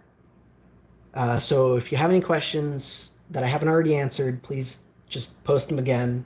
I apologize. I wasn't paying attention to chat basically 90% of the stream, and I don't want to scroll back through it. So sorry. It is what it is. Someone asked, do you expect this to be regularly stocked kit post pre-order window? Post pre-order. So just regular. The plan is to, yes, but like I said, that's something that Retro Game Repair Shop is going to handle. I can tell you what the intent is, but I can't make any promises. And the intent is after the pre-order. So we're going to leave the pre-order open for about a week, and then we're going to place the order for the kits, the shells, everything. We're using this pre-order to gauge interest because, and I like I said earlier, this is a totally new thing for both me, Retro Game Repair Shop, and Retro CNC. We haven't done this before, and we simply don't know what the demand is going to look like. So, excuse me, for example, we don't want to order 2,000 of these things and then sell 500 and get stuck with 1,500 of them. It's not happening. So we're using the pre-order window to gauge what kind of stock. After that, the plan is to have it stocked relatively regularly. As all things happen, I'm sure it will go out of stock on occasion. But the intent is to have it as a regular item. I can't say what the future will hold. If the pre-orders don't do so well, then maybe we just do the one batch, one and done. I don't know. I can't fairly answer that question. All I can offer is a guess, an educated guess nonetheless, but guess is a guess. How deep are the indents for the buttons? I don't really know how to answer that, except that I can show you a side profile, and the buttons are flush with the side. The start and select are a little itty bitty bit proud on the bottom, but the A and B are totally flush, totally recessed, or A, B, and D pad. It's kind of thick. It's a much bigger indent than a stock SP.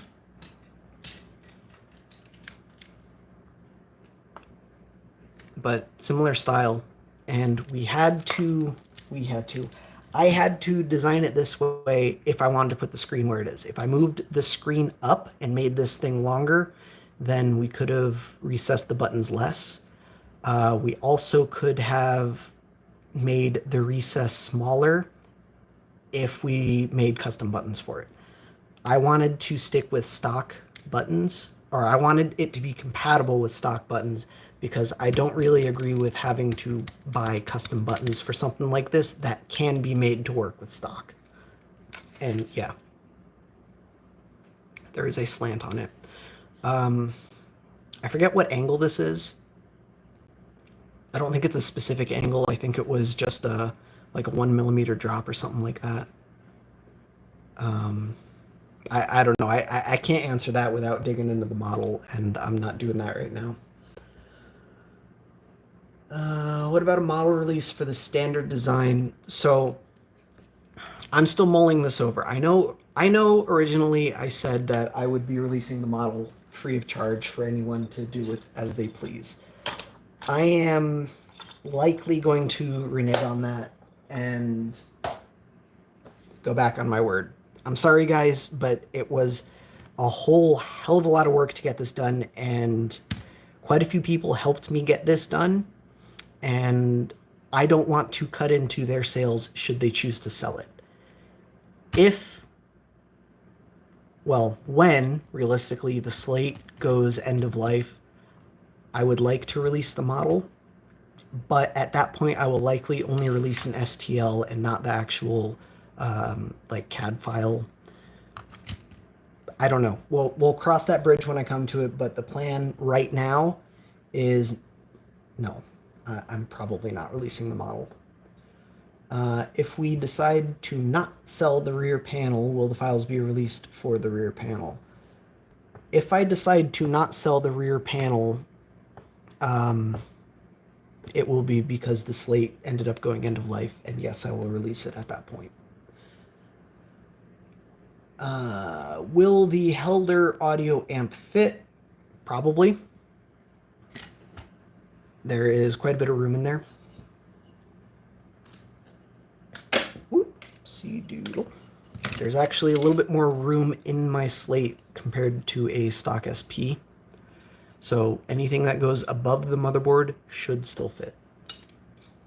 I don't recommend it, but that's just because, and nothing against Helder, I just don't think audio amps are good mods for Game Boys.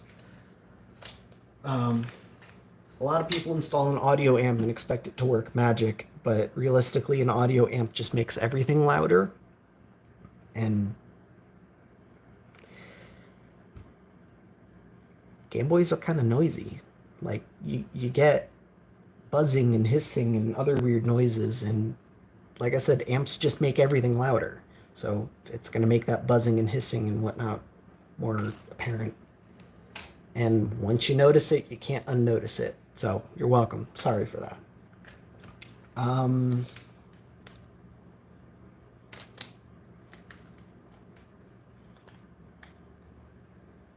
Sorry, I lost my place in chat. Yeah, Purple Kangaroo. I'm sorry. I don't mind giving the specific dimension. I just don't know it offhand, and I don't want to go digging into the model right now because that'll take me a few minutes, and I'm already terrible at multitasking. So, if it's important to you, DM me later and we'll discuss it. Is there a way to pre-order or buy outside the US? JA Styles, I believe Retro Gamer Repair Shop has opened up international shipping. You should be able to do that unless you're in one of the few countries that international shipping is not available for.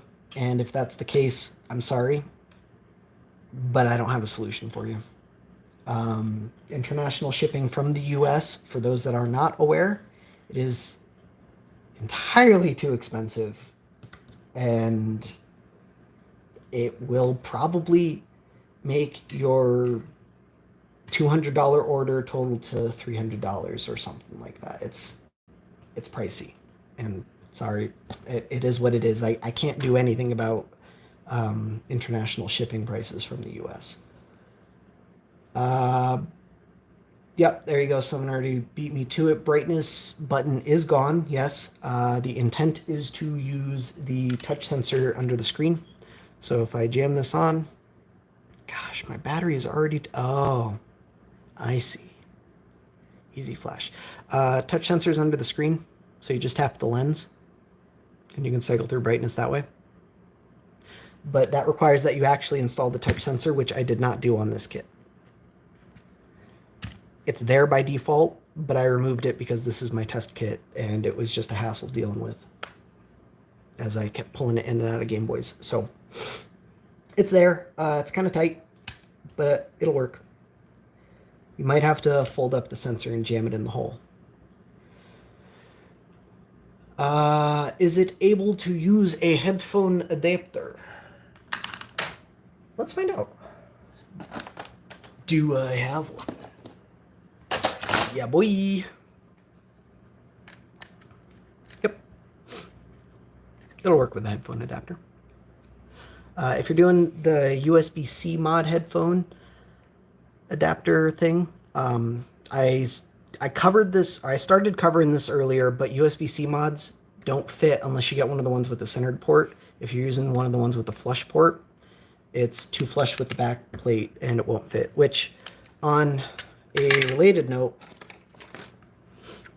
wireless adapters don't fit either. They don't clear the back plate. There is no workaround for this design. You can make a dongle and then plug it into a dongle at like an angle or something. That'll work. You'll have to make your own dongle though.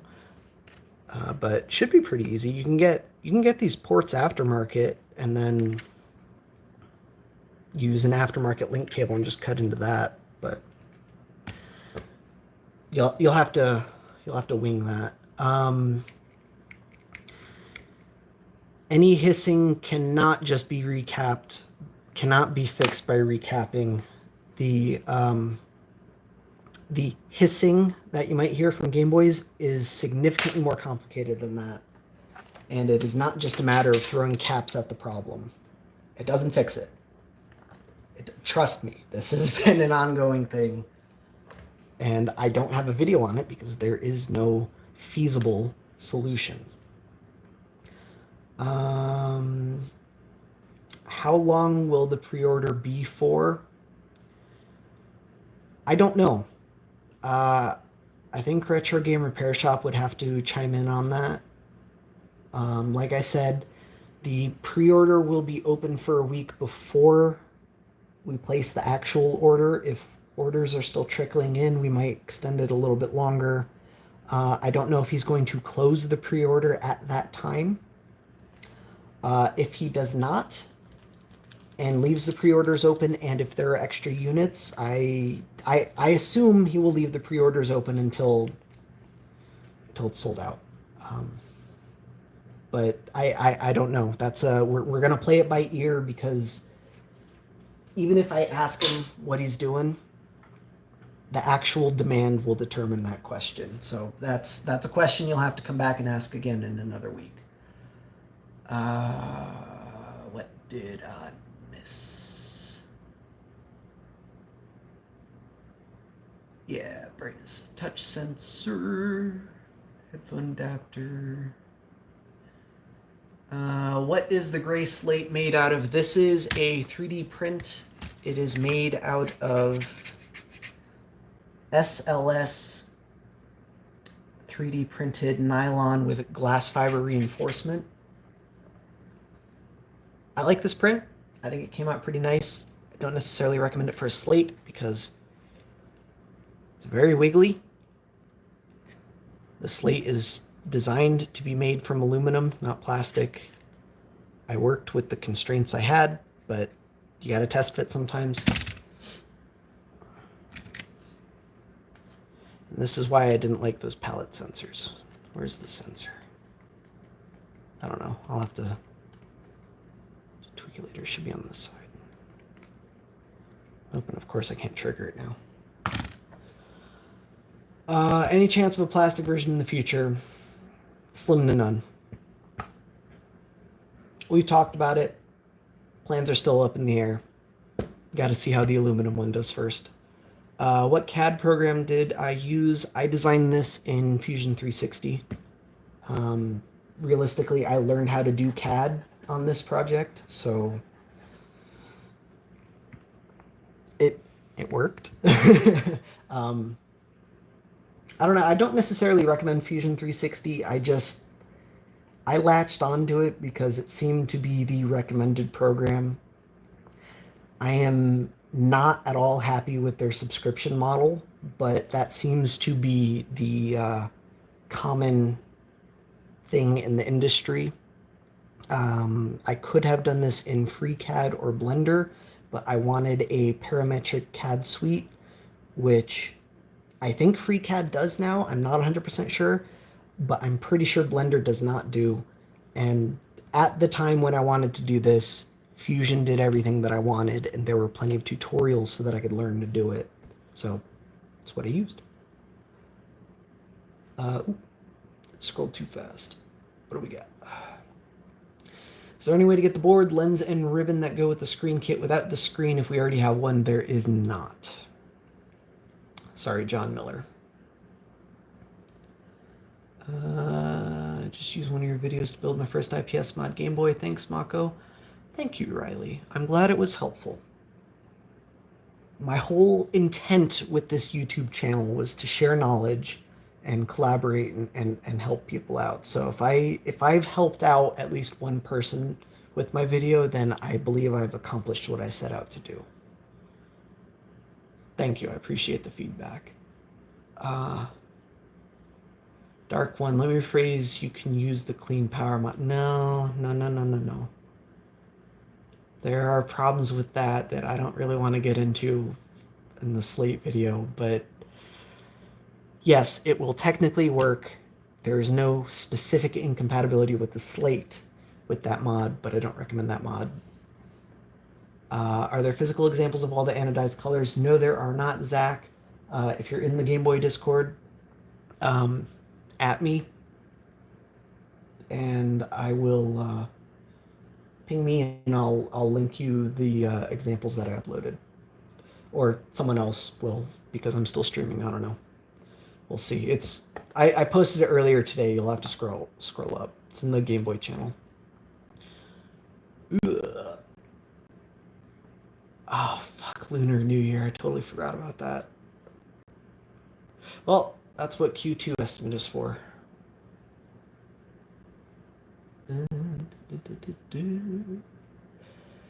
Yeah, laminated screens are just going to be hollow. I've said this a few times already, but I just want to reiterate, Retro Game Repair Shop only intends to have one SKU for the screens. This is it.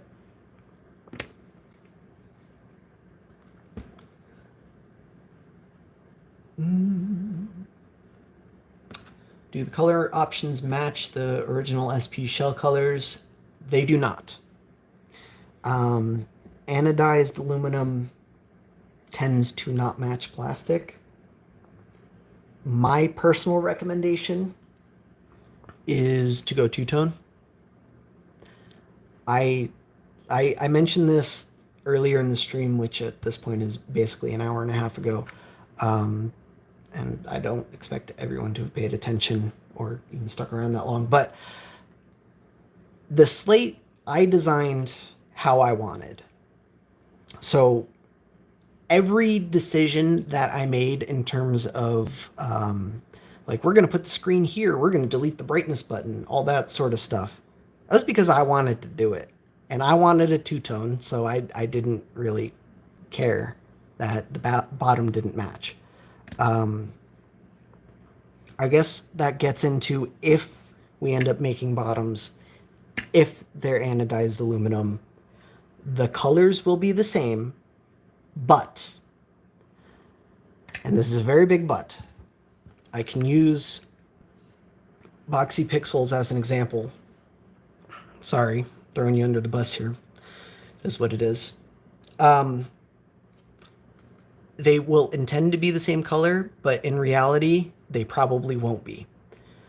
Unless they're anodized at the exact same time, the specific mixture of the dye, age of the dye, stuff like that will contribute to the exact color that the aluminum ends up taking on. And sometimes you just don't get matching panels. So if we make bottoms, which again is probably a no, but possible, I recommend getting a different color. But you can get the same color, and it'll probably be close. Another consideration, if you pre-order a Slate right now, and you get in on the first batch, and then if we end up making bottoms later, and you want a bottom for that slate, you also have to consider the wear and tear on your slate will change the color. Usually wear and tear is pretty negligible, especially with anodized aluminum, but depending on how much you use it, it could make a difference. So, keeping that in mind, I highly recommend just planning on doing a two-tone build. That was a more complicated question than I expected it to be. Good question, though.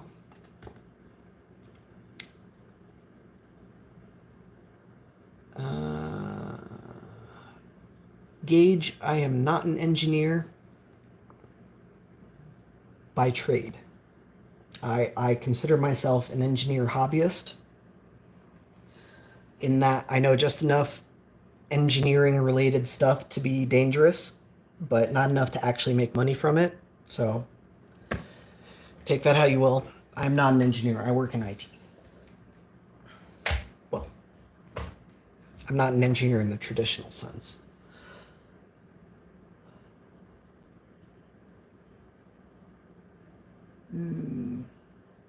Yeah, clear with paint.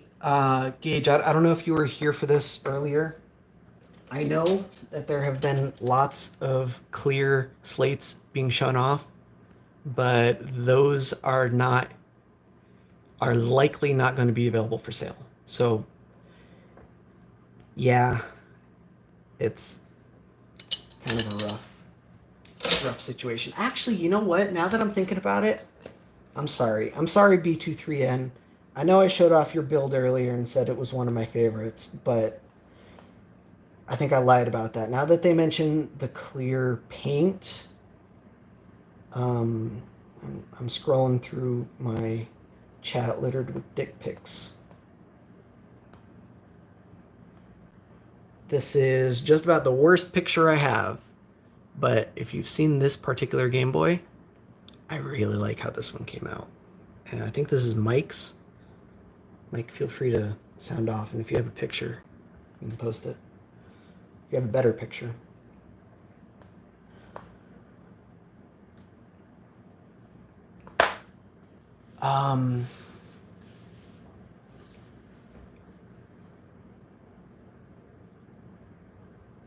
Yeah. Oh, clear back. Okay. Yeah. Yeah, no, that's fine. That'll work.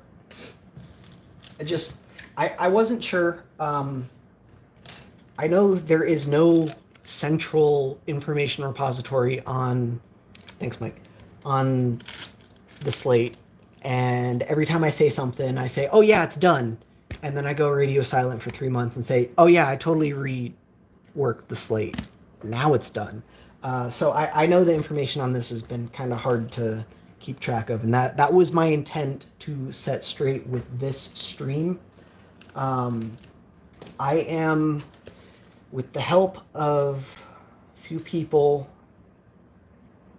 we are working on a document. I will share a link to it later after we finish it, but this is what it looks like right now. Probably shouldn't have shown that, but there it is. We're working on a FAQ, a frequently asked questions document for all the common questions. Because I know. I haven't been the best at communicating, and for that I apologize, but you'll have to forgive me. This is not a career for me. This is not a job. This is a hobby. I have a full-time job. I have other obligations. And like the rest of us, this year has been especially hard, and I have developed some quite significant motivation problems as a result. So it has been a long road. Things have changed, but we're almost there. Bear with me, guys. Another few months.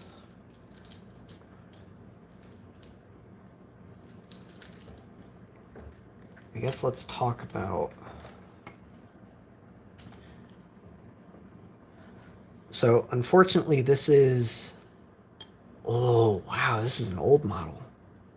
I totally forgot about this. Okay, So here is a super old model of Slate that I totally messed up the CAD on, and it came out perfect. The finish came out perfect. I love how this thing looks.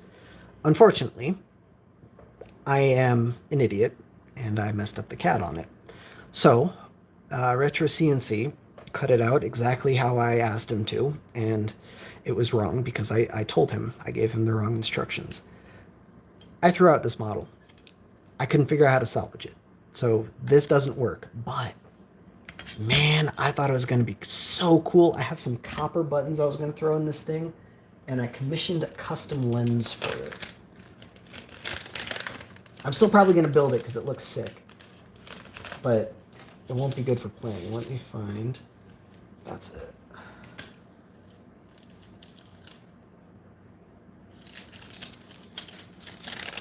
I'm actually pissed off at myself because I put these somewhere and I couldn't find them.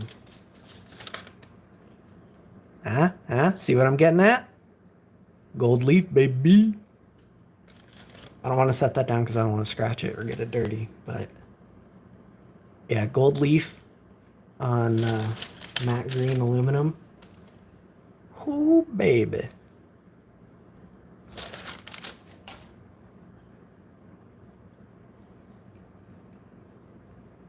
Yeah, boy. I think that'll look sick. I don't know what I'm going to do about it yet, but that's the goal for one of my builds.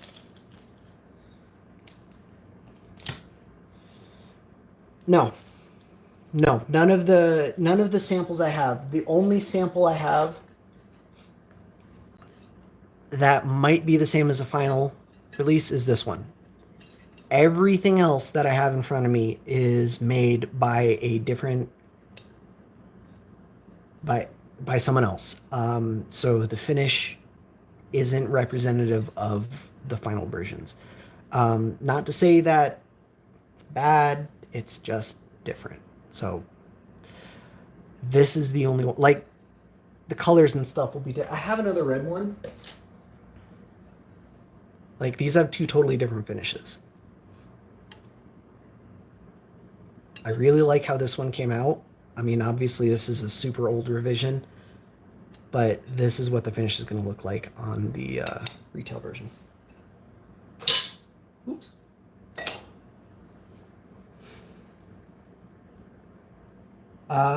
There will be no customs. At least not right away. Gauge. And if we were doing customs, we could just order them without the finish so that we don't have to do extra work. Or Gib can make them. He has a few CNC mills.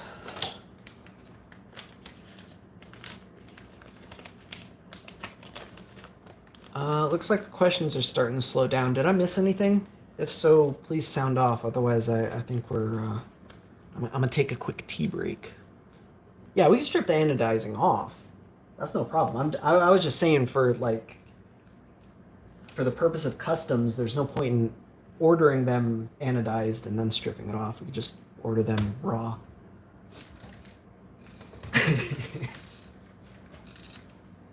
Oh, my tea is cold. I anticipated this to be like a 45-minute stream, and we are at 1 hour and 59 minutes. Nice.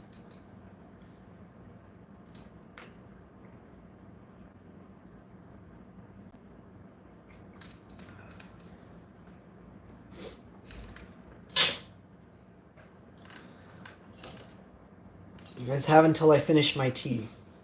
No more questions pop in, then catch his old next to one.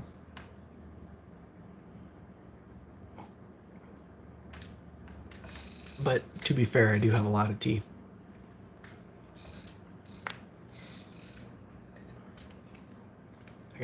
I got pumpkin spice. 'Tis the season.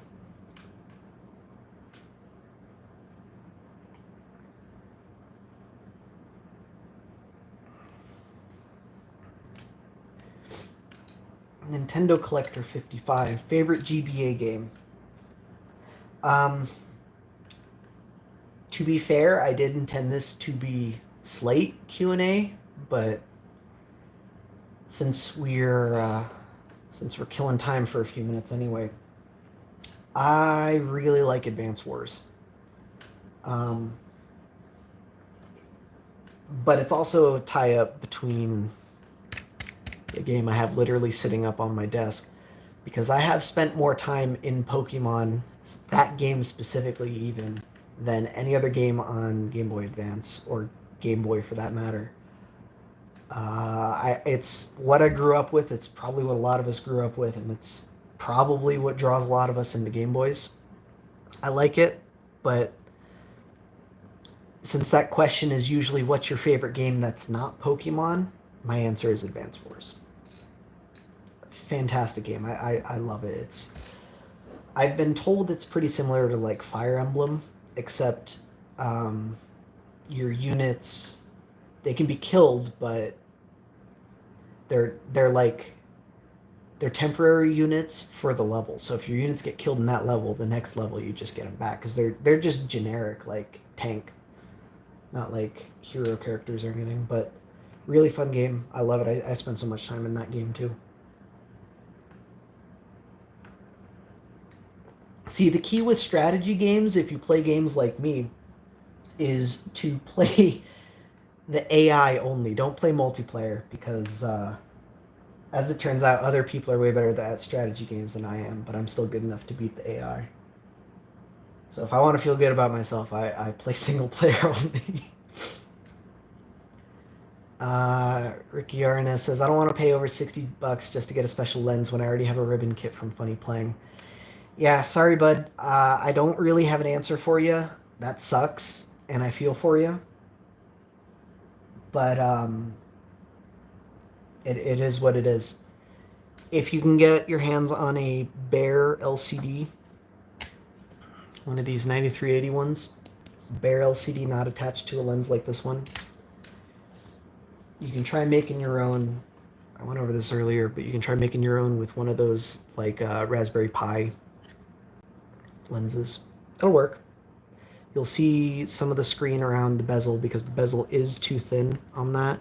You can see the difference between the intended bezel and this bezel. But it will work. It's just standard cutout. Unfortunately, you're going to have to do a little bit of DIY, but it works. How well do the aluminum buttons play with the Slate? I don't actually have any aluminum buttons for Game Boy Advance. No, that's not true. I do have some. I haven't used them. I don't know. I can't answer that. The buttons I have from Give, he gifted me a custom set, and I'm never parting with them. Sorry, I'm looking away. I'm trying to find the Game Boy. Excuse me. I got copper. But these are like his original prototypes, and they don't fit the same. So I can't say, oh yeah, these fit just fine, so all of them should fit, because these are early buttons designed to use with membrane, and the current design does not use a membrane. So the fit is just totally different. I do also have a set of brass somewhere. I don't know. I was kind of I've been against the metal buttons for a while because they did not work with this model at all. But as it turns out, I just sucked at CAD, and the problem was my model, not the buttons. Buttons work great. I just don't have any examples. The SP buttons did also just get redesigned. There's a pre-order up for those as well if you want. Right there. They're nice. It's pretty fly render, isn't it? One of the things with these new buttons is they use historically Gibbs buttons have had the letters engraved. These are laser engraved, so they're flat on top, but you can still see the button text. I've seen samples, but I haven't had them in hand because the samples were a little bit out of my price range. If you wanna elaborate on that, RGRS, feel free, but I'll leave that one up to you.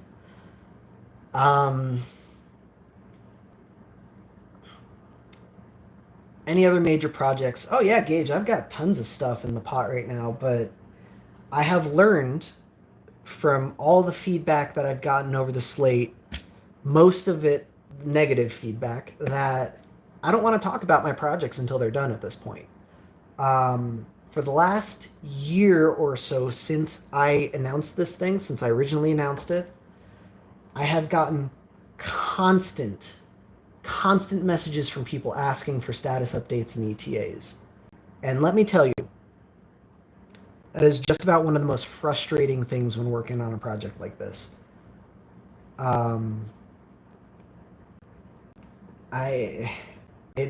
It takes all of the fun of working on projects out. So I'm just not sharing stuff until I'm done yet.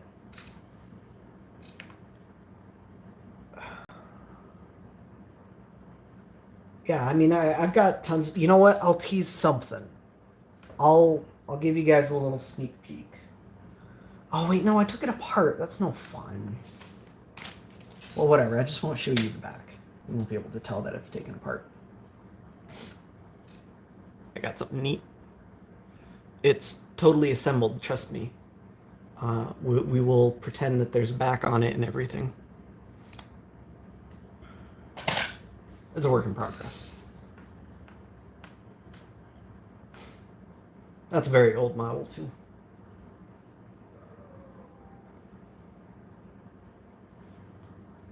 And I'm only sharing that because I have already shared it. I'm not sharing any of the other projects that I haven't already shared. Even though I've got several on my desk. Within reach. Alright.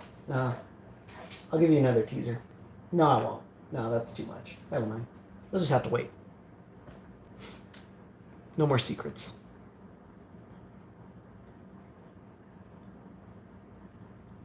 What are my plans for time off once we submit the Slate order for Q2?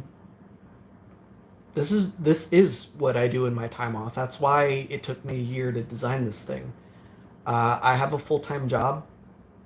Game Boy modding is just a hobby for me. I don't work for RGRS. I consider him a friend. Them. I consider them friends, colleagues. We do work together on projects, but this whole Mako mods and other nonsense, this is just me having fun, doing what I like to do. And so sometimes stuff takes a little bit longer because it's not fun. Sometimes I drop stuff because it's not fun. And I don't mean drop. I mean literally just stop working on. It's another reason why I haven't talked about the projects that I've been working on. But sorry guys, y'all ruined it. Now you don't get to hear about my projects until they're done. I will say it's been nice to not have any questions about status on my Fat Boy and stuff.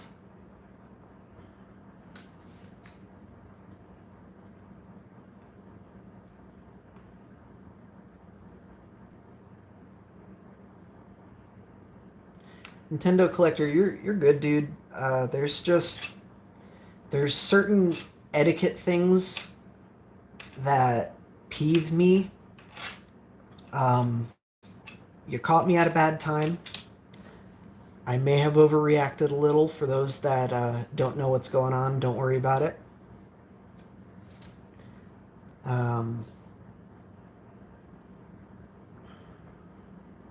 It is what it is. I'm not holding any grudges though. Not for what happened at least. What do we got? What do we got? What do we got? Yeah, I mean it's fun talking about stuff that I'm working on. Um, it releases that serotonin to show stuff off. A lot of you guys also have really good ideas, so I'll be working on something. I'll be stuck somewhere, and someone will just throw out, "Oh, why don't you just do it this way?" And I'll be like, "Oh, you son of a gun! That's exactly what I'll do. That's perfect." And things are nice, works out. But unfortunately, for my own mental well-being, I just don't share projects anymore until they're done. Not really, anyway, unless I'm working with someone on it. You know who you are. There are a select few I have shared projects with that I'm not working on, but I know they won't bug me for ETAs, so. Anyway, let's move on. If this thing breaks again, Gage says be careful with that unhinged screen. If this thing breaks again, I know what you're referencing. It's literally on my desk.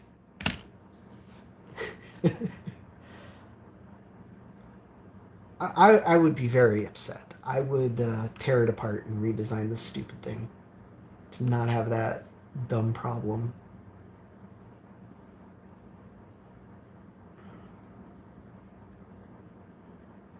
Cheeseburger, I swear to God, man. I'll do nothing. I'll just drop my projects, man.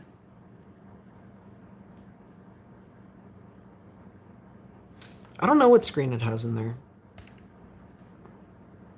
There's a one chip screen in there, but I don't know what backlight kit specifically. Like I don't remember if that's a funny plane. It hasn't changed since I did the stream though. So if you pull that stream up and check out what I dropped in there, it's the same thing. I haven't even used this Game Boy, to be honest. Nothing against the design or Boxy Pixel. It's just why would I? How the hell did a screw come out? When I dropped it, a screw came out. Anyway, nothing against Boxy Pixel. It's just why would I use that when I have this? I like my design better. I designed this for me. This was what I wanted. So, yeah, of course I'm biased towards my own design. I will answer a question that no one asked because I'm sure it'll come up later. There will be third-party reviews. I intend to send a few out to some of the other YouTubers. Let them decide what they will.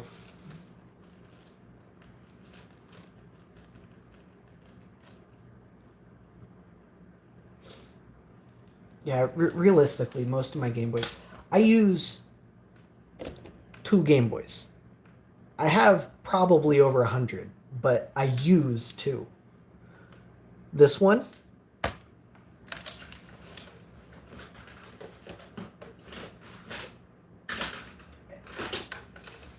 and that one.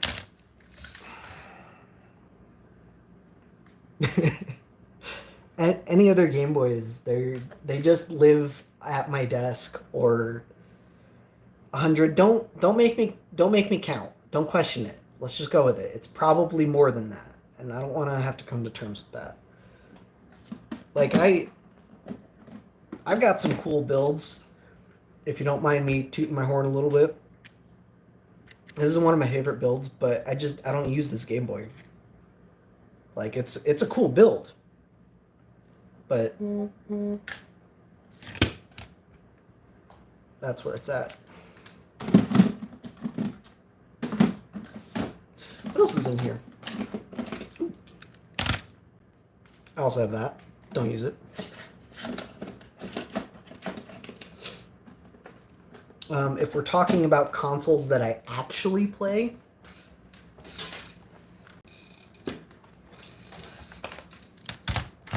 I use that more than I use any of my other Game Boys.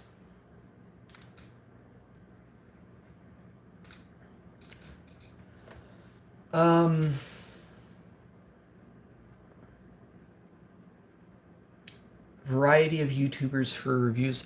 So I already talked to the people that I intend to send them to.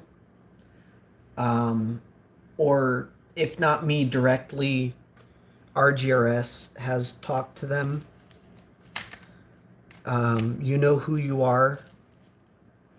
They're probably not watching my stream at all. They might catch it later, so they will be likely surprised to get one in the mail because we talked about it basically a year ago.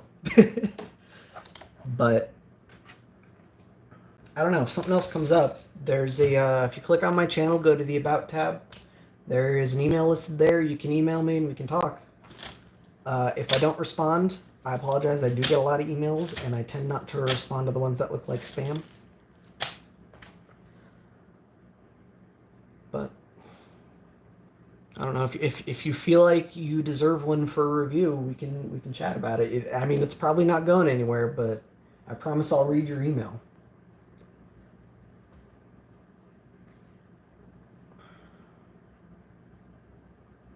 Why does it make you wince the way I toss around Game Boys? These are children's toys. They're meant to be durable.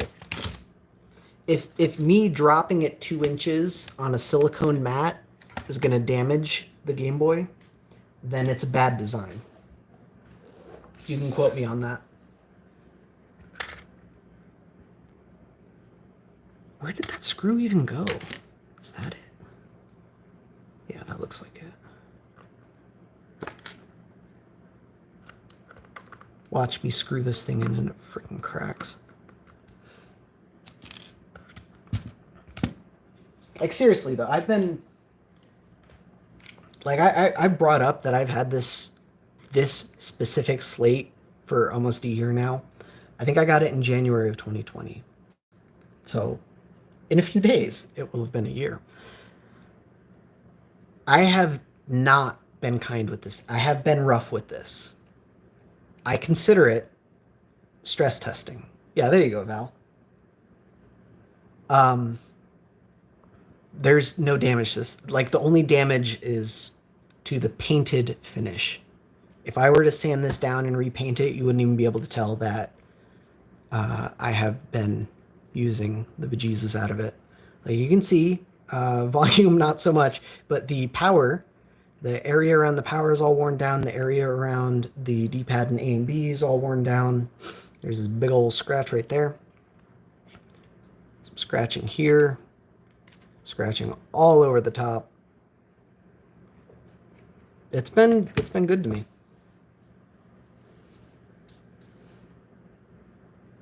These things are meant to be used. They're already covered in scratches just from sliding them around in my pockets.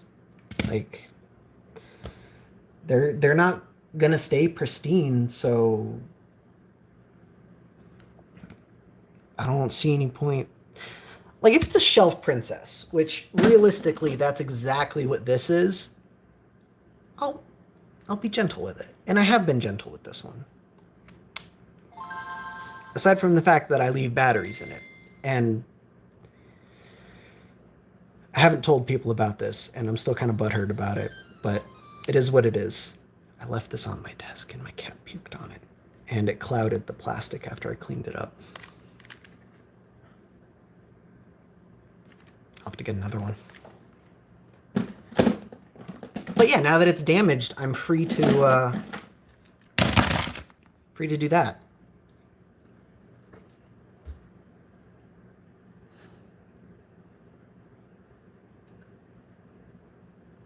All right, I think we're starting to veer off course. I will answer a question that did not come up in the chat here, but I did see over on my other screen.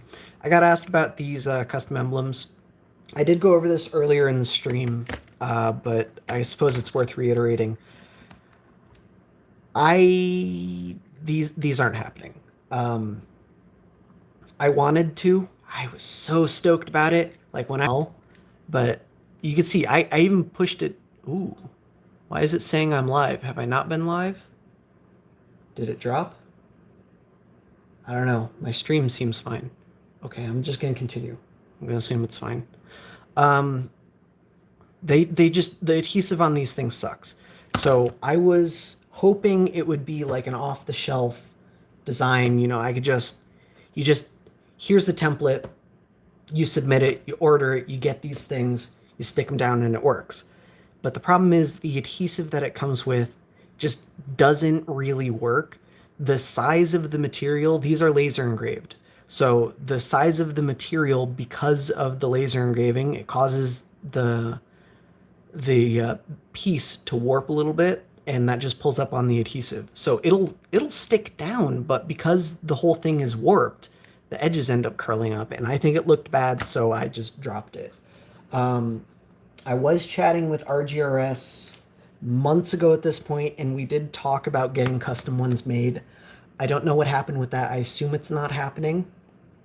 I wasn't too committed to the idea. I just wanted a few for my own personal builds for shits and giggles. And the minimum order quantity was a little high. That Crystal GBA had E3 prototype triggers. Nah, it's just funny playing. That's a good idea, though. It's almost like that's one of the projects I was working on. How'd you guess? There's another teaser.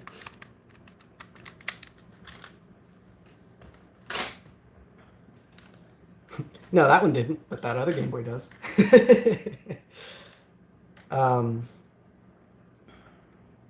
Yeah, no, the custom emblems probably aren't happening. It's not off the table. It's just not a priority. Might happen eventually. Gage, yes, they do make BMG screen protectors, and yes, it'll work. That is another one of the reasons why I wanted to stick with a common glass shape. Like, I've gotten a lot of feedback that this design would be perfect if it weren't for this curve in the corner. And it's like, okay, sure, that's your opinion, but the curve serves a purpose. And the purpose is to use a standard glass lens shape. Also, it allows us to have a LED indicator, which, if your screen's on, the Game Boy's on. So you don't really need one, but it was there, so I added it.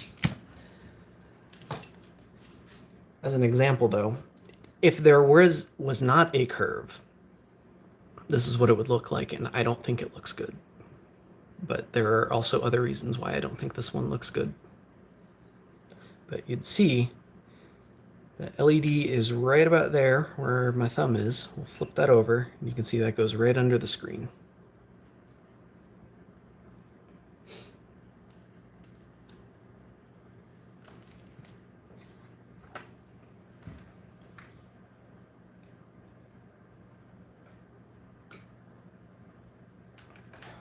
Like, believe me, I've spent the past year on this thing, and while the design visibly has not deviated that much from the V1,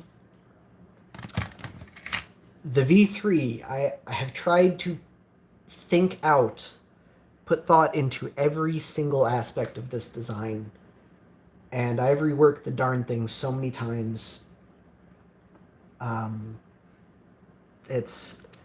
There's a reason for everything at this point. Which actually reminds me of another question someone brought up. Apologies if you're watching this stream trying to find specific answers to questions. It's a rambling mess. Someone asked if there are going to be any other revisions to this thing, and the answer to that is no. There is going to be the release version, and unless there is a glaring flaw with it that I somehow missed, no. This is the last version of the Slate. There is one circumstance in which I might work on it again. I will make no promises, but if the 9380 based kits ever go away for whatever reason, like these screens just become extremely expensive or unobtainable, or just, Game Boy modding falls out of practice, I don't know, whatever. I might redesign it to use a different kit, but beyond that, no. It's done. And it is what it is.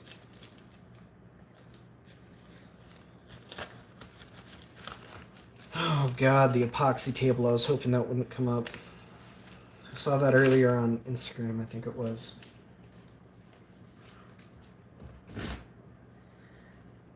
And, well, it's my channel, so my rules. It was a very well done build, and I like it. And if you are genuinely upset that someone took 12 Game Boys off the market because they embedded them in resin, you have a problem. All right? I have not gotten any flack whatsoever for my collection, and I have way more than 12 Game Boys on my desk that I've taken off the market because I've used them for science, or I've used them for one-off builds and then thrown them in a drawer never to be used again. There are 4 Game Boys on my desk in camera view right now. 5 if I set that one down. 6, 7, 8, 9, 10, 11, 12, and 13.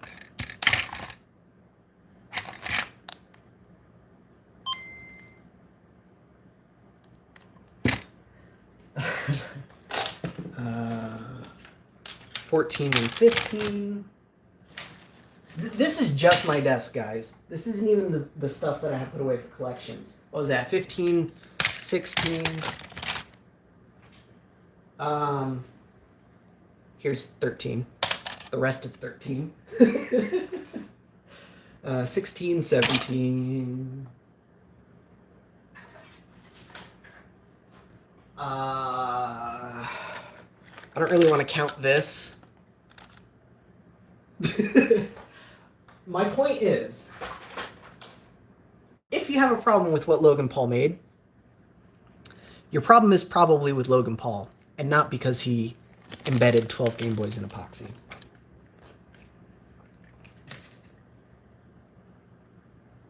Realistically, if you're mad at him for that, you should cancel me over this.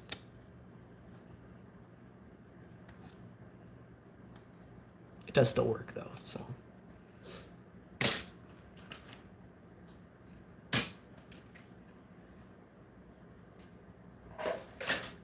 Anyway, there will be no more discussion about him on my channel.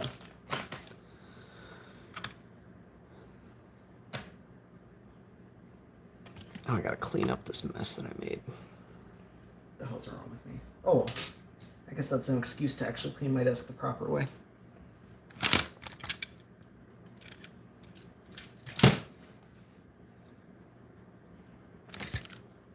Oh. Yeah, don't be like me. If you're not using your Game Boys, take the batteries out of them. I keep forgetting to do that. But in my defense, these are all kind of on my desk. Oh yeah, man, it's ridiculous. I need more space and better organization. Oh, I forgot about the Game Boys over here.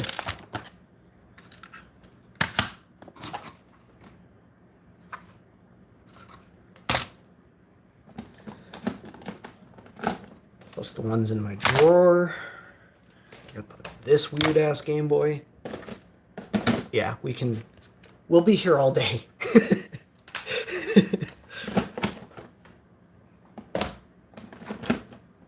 And again, this isn't even the stuff in my collection. This is just the stuff I keep at my desk.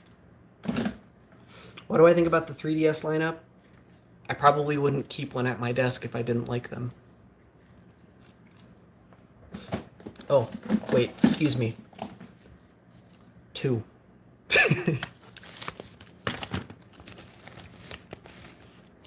This is the best model right here.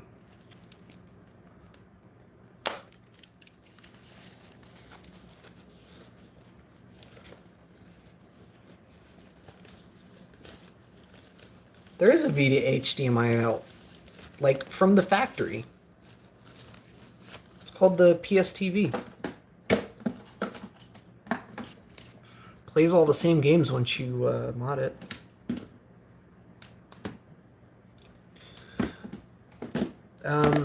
Okay, so I guess I'm gonna give it another like 5 minutes. If any other questions squeak in, I'll answer them. Otherwise, I think that's about it. How do I source my Game Boys? If I tell you how I source my Game Boys, I will no longer be able to source my Game Boys. Forgive me, we're gonna call that a trade secret, but most of them are auctions. Or not auctions, lots. And most of them, I tend to buy broken stuff that I fix myself. Most of the time. What do I think about the analog pocket?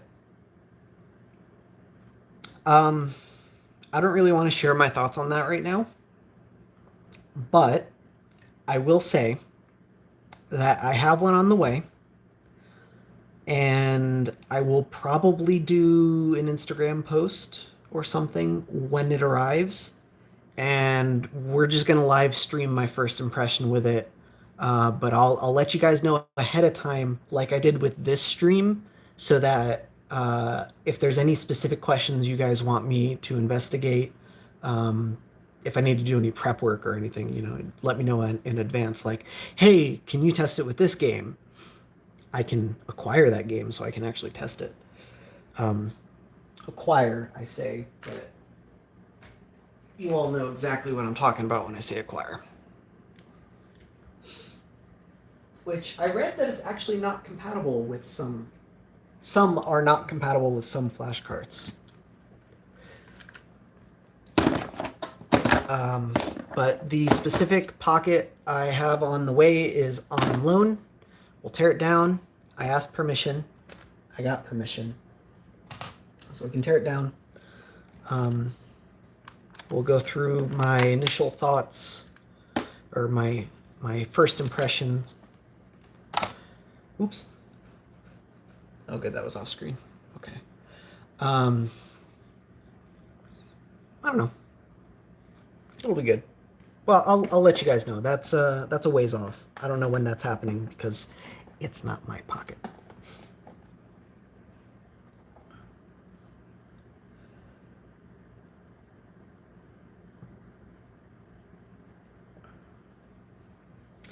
How long have I been modding Game Boys? I guess that depends on your definition of modding. Because I have had... My first Game Boy was a Game Boy Color. I got my Game Boy Color and Pokemon Silver late 90s, early 2000s. I don't remember when specifically. I've had that Game Boy Color until about 2008 when I regrettably sold it. But I had an SP at that time that I still have. I modded that SP in 2006. So technically I've been modding Game Boys for a decade and a half. Realistically, all I did was paint it. I did something else. I can't remember though. I think I did a battery mod to it. There used to be this Pelican extended battery that you could buy. And looking back, horrifying the things I've done. But the SP's put away. It's like I showed off the Game Boys that are on my desk. All of those Game Boys are for experimentation, and that thing is off limits for experimentation. So it's put away with the collection, and I don't want to go get it. But I have been modding modern Game Boys for as old as my Reddit account is. I basically made it for Game Boy modding, so I don't know. Let me look up the age of the account. I have been modding Game Boys well, at least not making terrible, horrifying messes for, I would say, about 2 years, 3 years. But I have been modding them for about 5 years.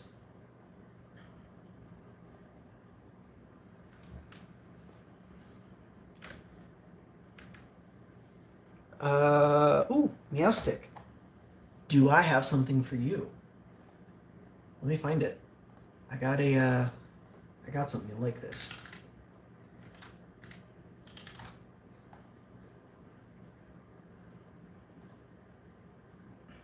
Bear with me. I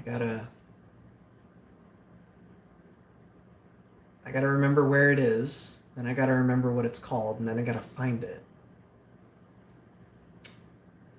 I am not finding it. No.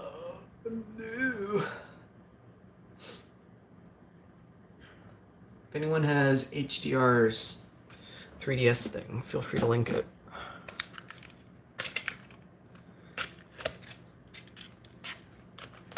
I haven't been modding 3DS batteries because my 3DS is still new enough that the battery is still fine. This one, however, might not have a battery. But seeing as how the back is screwed on, it probably... There's an easy way to find out. Yeah, it has a battery in it. Which means it does not have what I thought it had. Hey, it does work.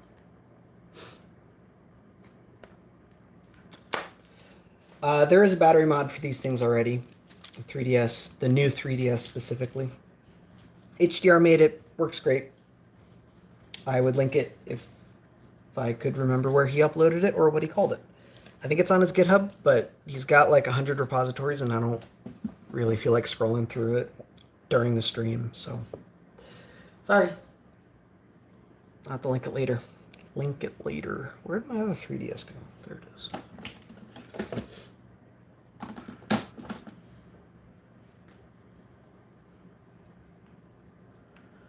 Alright, I think I've sufficiently covered Slate questions at this point, and we've veered well off course.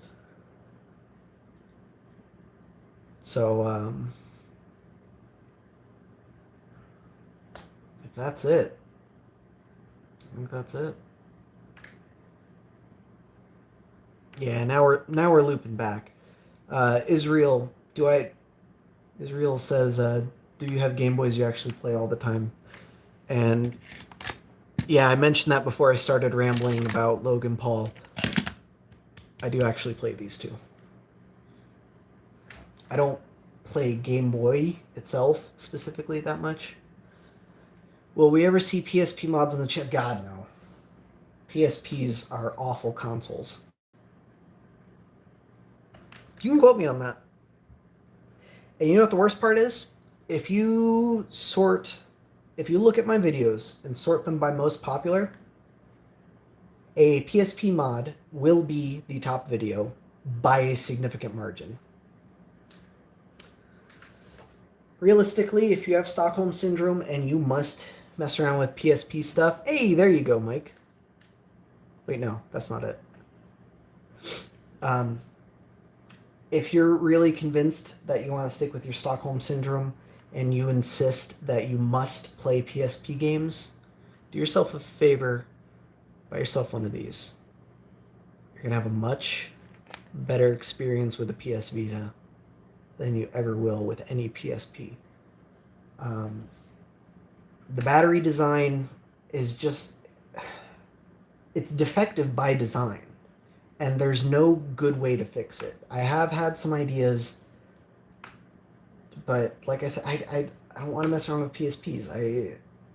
I think they're awful consoles, and the time would be better invested in a better console. The Vita's great. PSP though, nah. PSP can fudge right off. Here I am talking trash about the PSP's battery design, and look at my Vita.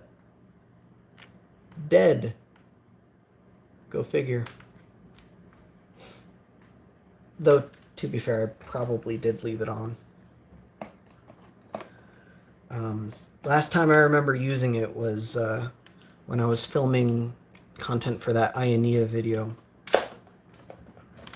That was a few months ago at this point, so yeah.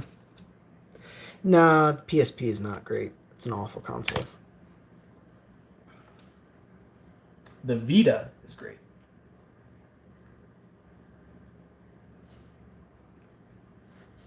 It's an unergonomic. The original PSP, all 5 models, unergonomic garbage. The power management circuitry is terrible design. The charging, terrible design. The user experience, I mean, I guess it's all right. They're pretty easy to mod, but the hardware is just garbage. There are handheld PS2s.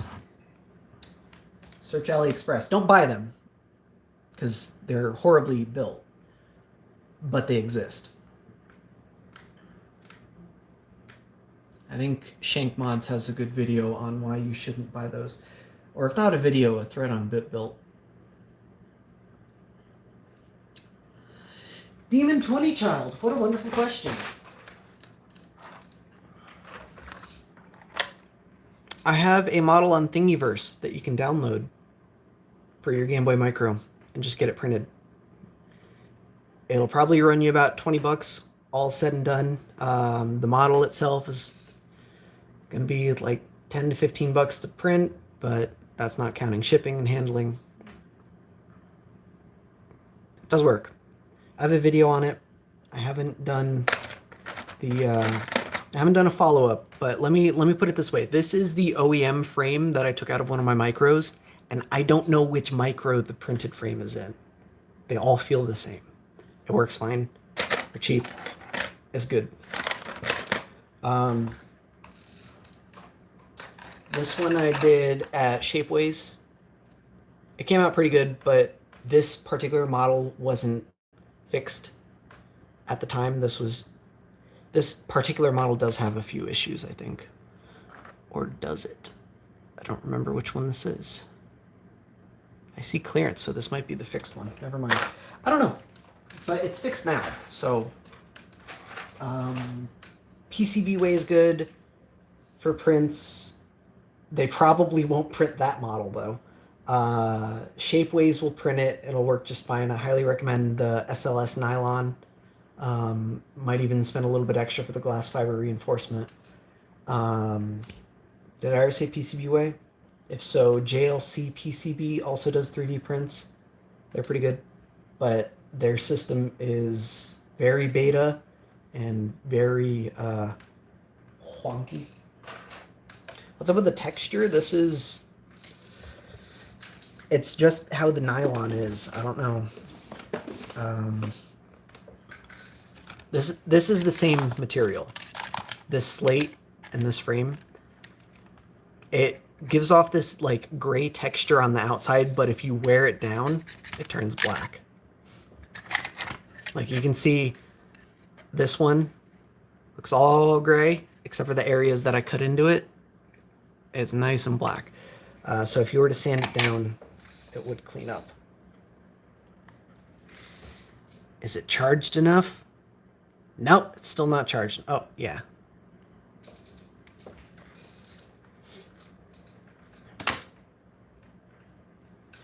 Yeah, if you have Stockholm Syndrome for Sony consoles, the Vita is pretty nice. PSPs are e-waste, though. You can quote me on that, too.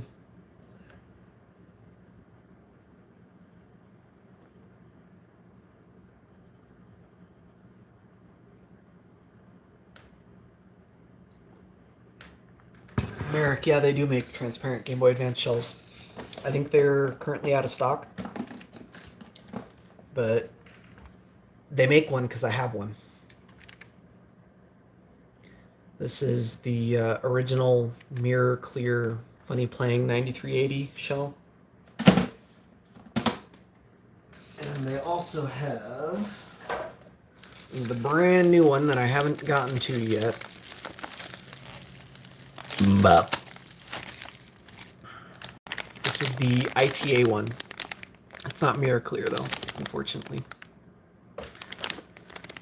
I don't know what the status is on new mirror clear shells. It doesn't come with these stickers. It comes with that sticker. But I'll do a video on this soon-ish.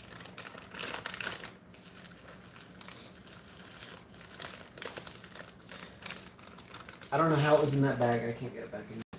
Whatever, it doesn't matter.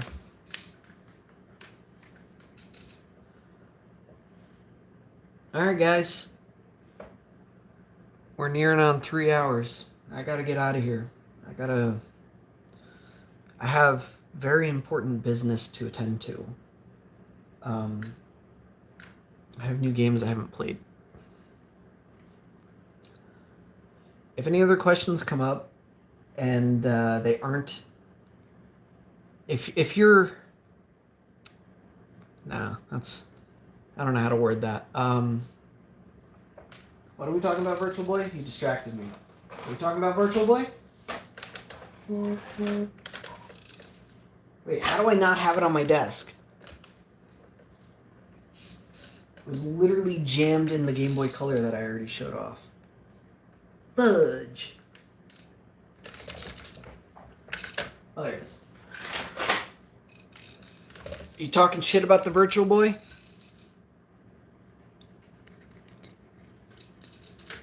Got one right here, boy.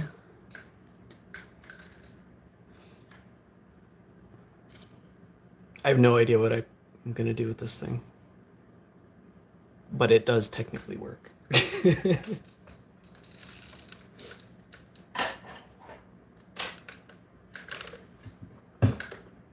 Also got this thing, which is pretty neat. It has a Virtual Boy CPU in it. I can't actually fit it on my desk because there's too many Game Boys on my desk currently.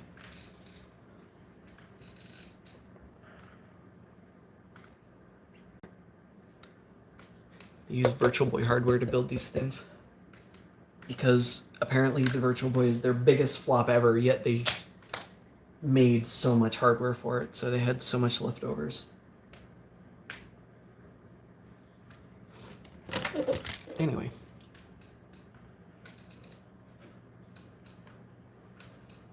I don't know why I keep that on my desk.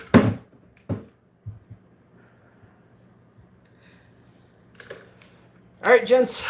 I'll catch y'all next time. If there's any questions that come up, I will link in the description a frequently asked questions document.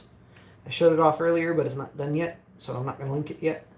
I'm going to try and compile all the questions that I can with that.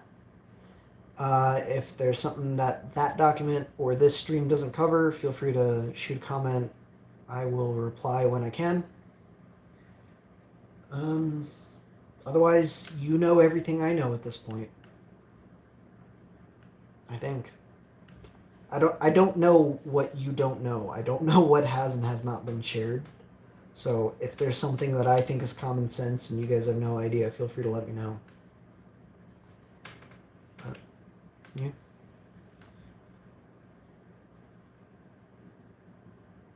Sim Settlements 2. I'm talking about Fallout 4. This is a Game Boy channel. What you doing now? Alright, gents. My tea's gone. I'll catch you next time. Thanks for watching. Have a fantastic night. And how the hell do I end this stream? Every single time I have a hard time figuring this out. Oh, I think I got it.